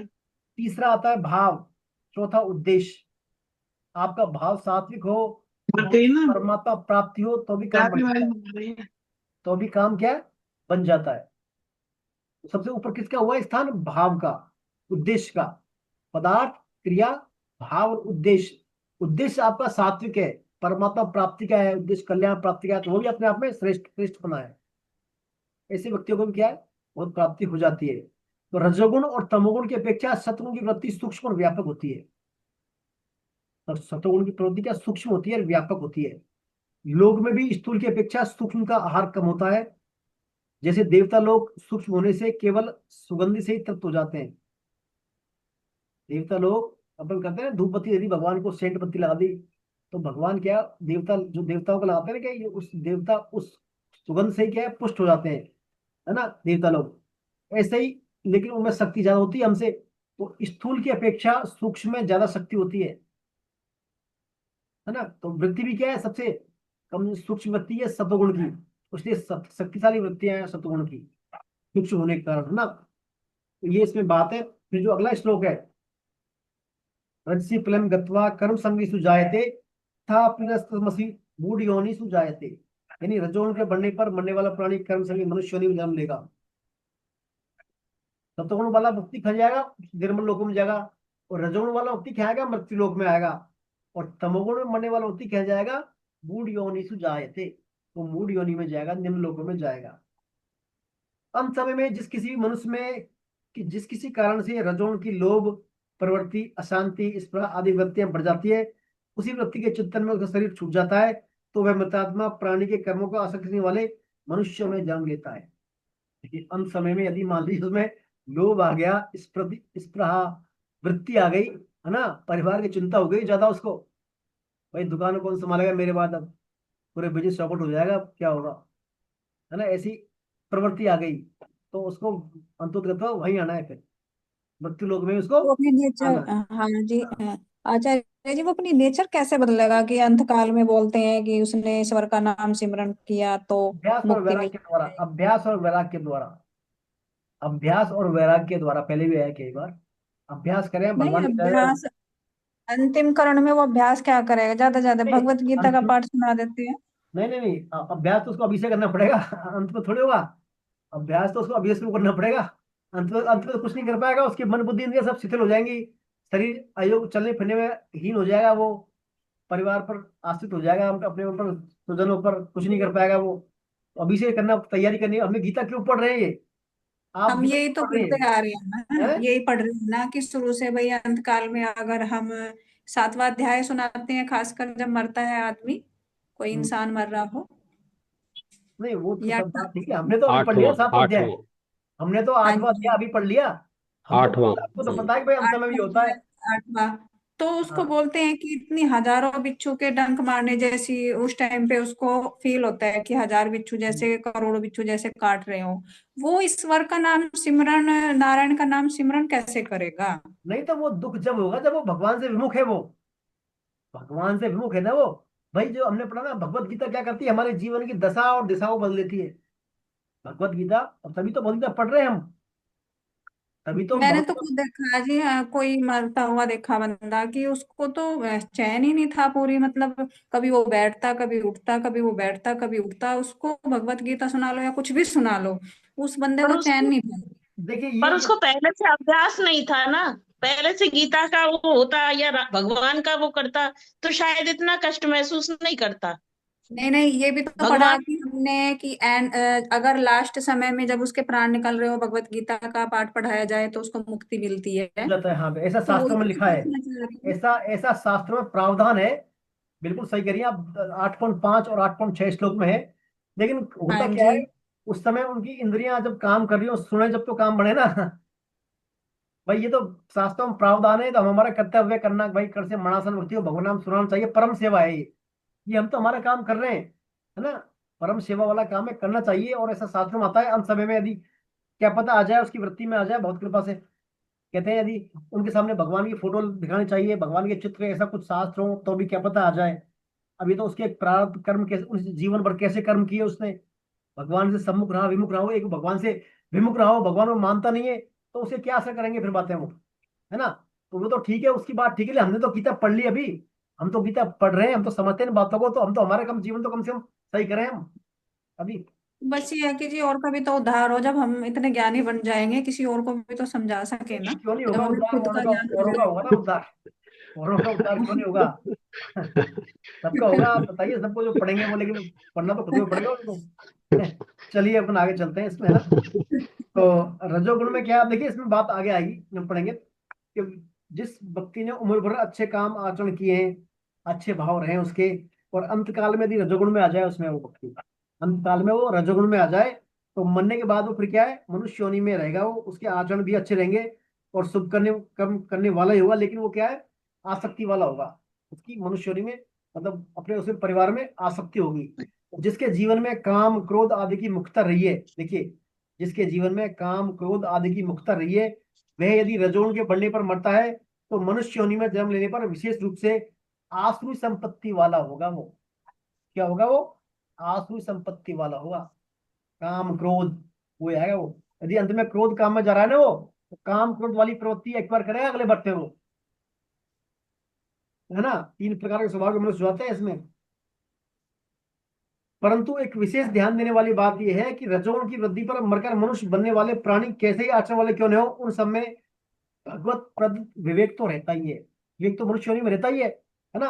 अतः प्रत्येक मनुष्य को इस विवेक को महत्व देकर सत्संग स्वाध्याय आदि में विवेक को लगाना चाहिए, हमारा ऊंचा उठ सकते हैं और परमात्मा प्राप्ति कर सकते हैं। तो इस भगवत प्रदत्त विवेक का उपयोग करके सब मनुष्य क्या है, भगवत प्राप्ति के अधिकारी बन जाते हैं। हालांकि हम सभी कर्म संगी हैं, सभी रजोगुण वाले हैं, पर तभी तो मनुष्य ने मिली हमारे को, तो मनुष्य ने तो मिली, लेकिन साथ में क्या विवेक जो हमारे को दिया है, तो विवेक का उपयोग करके सत्संग स्वाध्याय के द्वारा हम सब क्या भगवत प्राप्ति के अधिकारी हैं, भगवत प्राप्ति के सब क्या हम अधिकारी हैं। तो देखिए खास बात इसमें क्या है, रजोगुण में, तो रजोगुण में जो राग है, रजोगुण में जो राग का अंश है वही क्या है, बांधने वाला है। मतलब राग संबंध लाइन कर लेते हैं हम, हमारा प्रकृति से संबंध जो मान लेते हैं, मानीपना कारण राग है, यही क्या है, बांधने वाला, जन्म मरण देने वाला है। सिर्फ राग, क्रिया नहीं, क्रिया नहीं रहेगा इसमें, हमने क्या क्रिया की, सिर्फ राग के फलस्वरूप। एक व्यक्ति क्या है, देखिए, किसी व्यक्ति को मार रहा है, एक तो घर में पड़ोस में मार रहा है, शूट कर रहा है, और एक व्यक्ति सेना के बॉर्डर में, आर्मी पाकिस्तान, सब हिंदुस्तान पाकिस्तान के बॉर्डर पर किसी को मार रहा है, तो वह सैनिक के रूप में मार रहा है, तो वो क्या है, बिना राग के मार रहा है, कोई राग नहीं है उसका, वो ड्यूटी कर रहा है, कर्तव्य कर रहा है, कोई पाप नहीं, कोई बंधन नहीं है उसके लिए। लेकिन यह वो द्वेषता कर मार देगा तो बन जाएगा यहाँ, है। तो यही बात इसमें आती है। तो रजोगुण में जो राग है ना, वो बांधने वाला है, क्रिया से बंधन नहीं होता, सिर्फ राग से होता है। तो राग होने के कारण यहाँ पर क्या है, कर्म संगी जायते, यानी वो कर्म संगी मनुष्य योनि में जन्म लेते हैं। क्रिया रूप से तो रजोगुण, क्रिया रूप से तो रजोगुण तो गुणातीत में भी होता है, गुणों से जो परे है ना। लेकिन पदार्थ क्रिया व्यक्ति किसी में राग हो जाएगा हमारा, पदार्थ में, किसी में क्रिया में, किसी में व्यक्ति में राग हो जाएगा, तो फिर मनुष्य क्या है, कर्म संगी योनि में ही जन्म लेगा। मनुष्य तो स्वाभाविक कर्म संगी है ही, क्योंकि कर्म करने का अधिकार किसी योनि में, सिर्फ मनुष्य योनि में है। इसलिए रजोगुण वाले क्या है, मरने पर कर्म संगी योनि को मिलती है, यानी मनुष्य लोक में वो आ जाते हैं। टाइम क्या, अभी कितने श्लोक हुए, 15 श्लोक हुए अपने ना। अब यही रखें, आगे चलें, अभी बताएं। नहीं सर, समय हो रहा है। हाँ यही करते हैं, अभी 15 है, नेक्स्ट बार और देंगे इसमें। तो अपन ने ये पढ़ा, आज क्या पढ़ा, तीनों गुण पढ़े, तीनों गुणों की वृत्तियां पढ़ी, स्वरूप पढ़ी, और इनकी कैसे बांधते हैं, और इनका परिणाम अंत समय में व्यक्ति आने पर क्या परिणाम मिलता है। ठीक है ना, एक बार रिवाइज करते हैं। सत्वगुण की वृत्ति क्या क्या है बताइए, सत्वगुण की वृत्ति क्या क्या है, निर्मल स्वच्छ प्रकाशक, प्रकाश, और बांधता किसके द्वारा, वो सुख और ज्ञान की आसक्ति के द्वारा। रजोगुण की वृत्ति क्या है, राग स्वरूप है। रजोगुण किसके द्वारा बांधता है, कर्मों में आसक्ति, कर्मों के कर्म द्वारा, करने की आसक्ति है ना, कर्म संगी योनि से जाए, कर्मों के द्वारा बांधता है, कर्म करने की प्रवृत्ति के द्वारा। और तमोगुण का क्या स्वरूप क्या है, आलस, विवेक विरोधी प्रमाद, भाव, आलस्य, निद्रा। विरोधी भाव, और निद्रा प्रमाद प्रमाद आलस के द्वारा बांधता है तमोगुण। जब रजोगुण बढ़ा है व्यक्ति का, तो क्या लक्षण होता है, उसमें क्या वृत्ति आती है, भिन्न भिन्न कर्म करता है, वो स्पृहा आता है, लोभ आता है, उसमें अशांति ऐसा आता है। सतोगुण बढ़ा है तो क्या आता है? विवेक। विवेक जागृत होता है, उसका प्रकाशक रहता है, वो निर्मल रहता है, स्वच्छ रहता है ना। तमोगुण आता है तो क्या करता है वो? मूड विरोध विरोधी भाव रहता है, मूर्खता में रहता है, प्रमाद निद्रा आलस्य में रहता है। और अंत समय में यदि सत्वगुण में है व्यक्ति तो किस लोक में जाएगा? उच्च लोकों में जाएगा। उच्च लोक लोकों में। और रजोगुण में है तो किस लोक में जाएगा? मनुष्य मनुष्य। कर्मयोनि मनुष्य। हाँ, कर्मयोनि मनुष्य में कर्म योनि से जाए थे। और तमोगुण में है तो मूड योनि में। मूढ़ योनि में। मूड योनि। ये हमने आज चर्चा की है। अब इस संबंध में कोई आपकी जिज्ञासा हो, प्रश्न हो, कोई संदेह हो तो बोले आप। अकिंचन भक्त बताओ सर, अकिंचन भक्त कौन होते हैं? बताइए सर, महेंद्र जी आप बताइए, अकिंचन माने क्या है? इच्छा रहित होना सर, इच्छा कोई भी रहित, इच्छा ना कामना हो, रहित होकर के, कोई भी इच्छा इच्छा रहित, कामना कामना रहित होकर के कर्म कर, निष्पाप। निष्पाप। निष्पाप, कोई इच्छा कामना कुछ नहीं, पूरी तरह जी डेडिकेटेड। जी, dedicated. Fully dedicated to God. हाँ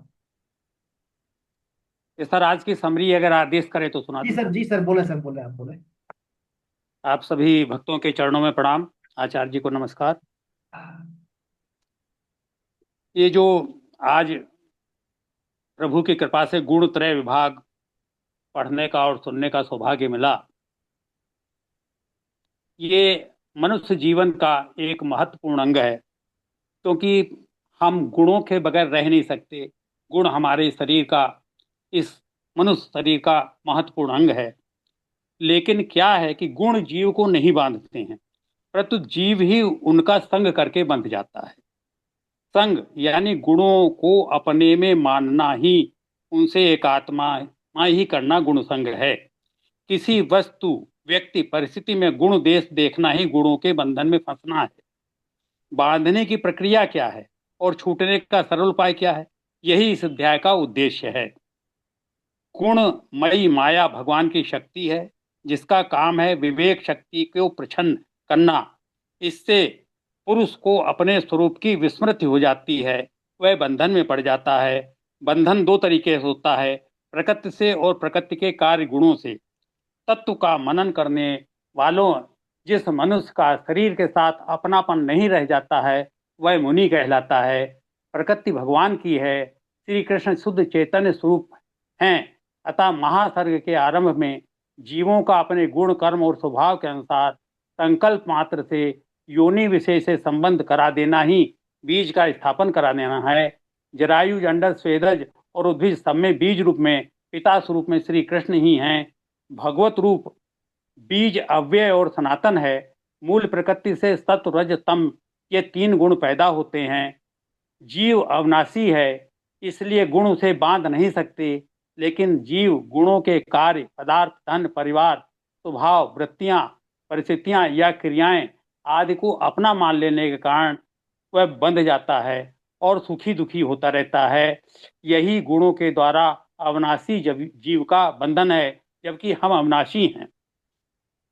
अभेद भाव से मैं शरीर हूं, अहम, व भेद भाव से शरीर मेरा है, मम। अहम और मम, मैं और मेरा, यही माया है। सुख और ज्ञान अपने आप में बाधक नहीं है, लेकिन उनका संग बाधक है। उनको अपना मान लेना ही संग में सुख लेना है।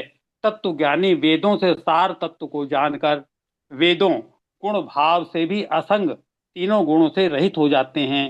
राग यानी संग आसक्ति ही हमारी समस्या है। प्राप्त वस्तु, व्यक्ति, पदार्थ, परिस्थिति, घटना आदि बने रहें तथा वे मिलते रहें, यही तृष्णा है। तृष्णा से आसक्ति पैदा होती है, आसक्ति से रजोगुण बढ़ जाता है, जिससे मनुष्य रात दिन घोर कर्मों में लगा रहता है। उत्प्रेषणा ममता, वित्तेषणा धन संपत्ति का लोभ और लोकेषणा अहम पोषण, बड़े बड़े योगी भी इनके चक्र से बाहर नहीं निकल पाते हैं। लेकिन आत्म सुख की खोज के बिना ये सब छलावा ही है, इसको जानना है और इसको मानना है। सत्व गुण रूपी कांटे से रज तम के कांटों को बाहर निकालना है, फिर सत्व गुण के भी कांटे को फेंक देना है। क्यों? मतलब सत्व गुण के कांटे को क्यों फेंक देना है? क्योंकि सत्व गुण भी पूरी तरीके से निर्मल नहीं है।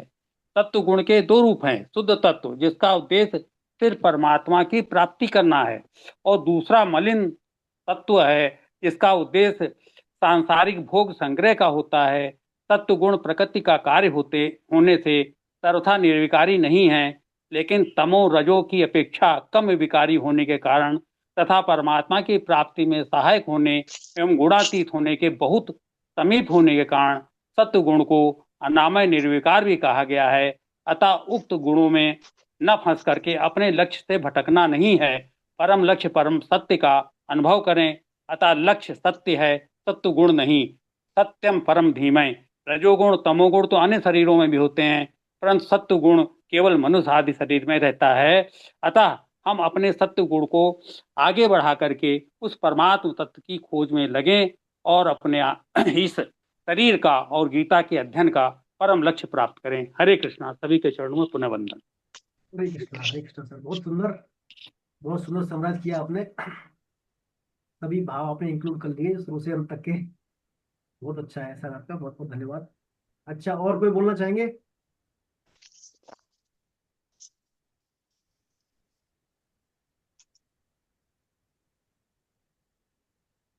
चलिए हम फिर आगे चलते हैं, आज का बाइंड अप करते हैं फिर, है ना।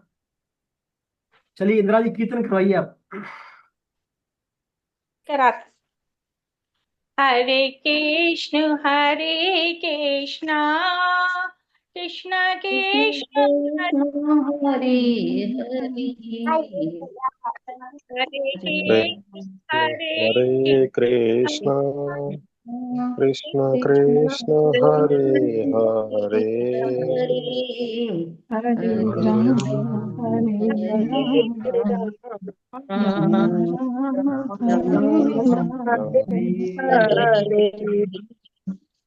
हरे कृष्ण हरे कृष्ण कृष्ण हरे हरे कृष्ण हरे हरे। आप बोली हैं हरे राम हरे राम राम हरे कृष्ण कृष्ण कृष्ण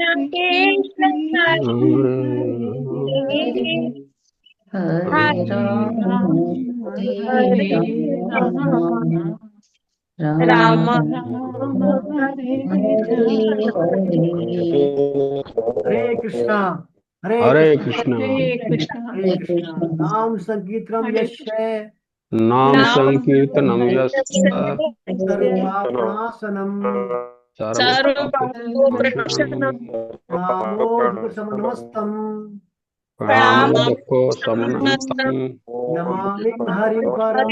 नमामि हरिं बोल वृंदावन बिहारी लाल की जय श्री श्री राधा गोविंद देव सरकार की जय हो अर्जुन के सखा भगवान कृष्ण की जय हो मानुषता राधा रानी की जय हो मर्यादा जय हो पुरुषोत्तम भगवान श्री रामचंद्र की जय हो जय हो नंदिनी सीता मैया की जय हो श्री कृष्ण बलराम की जय हो जगन्नाथ बलदेव सुभद्रा मैया की जय हो प्रहलाद नरसिम्हा देव की जय हो अनंत कोटि वैष्णव वृंद की जय हो हरे कृष्ण महामंत्र की जय हो हरि नाम संकीर्तन यज्ञ की जय हो आज के आनंद की जय हो सभी वैष्णवों की जय हो। जय हो नाम सभी को प्रणाम। हरे कृष्ण हरे कृष्ण हरे कृष्ण। हरे कृष्ण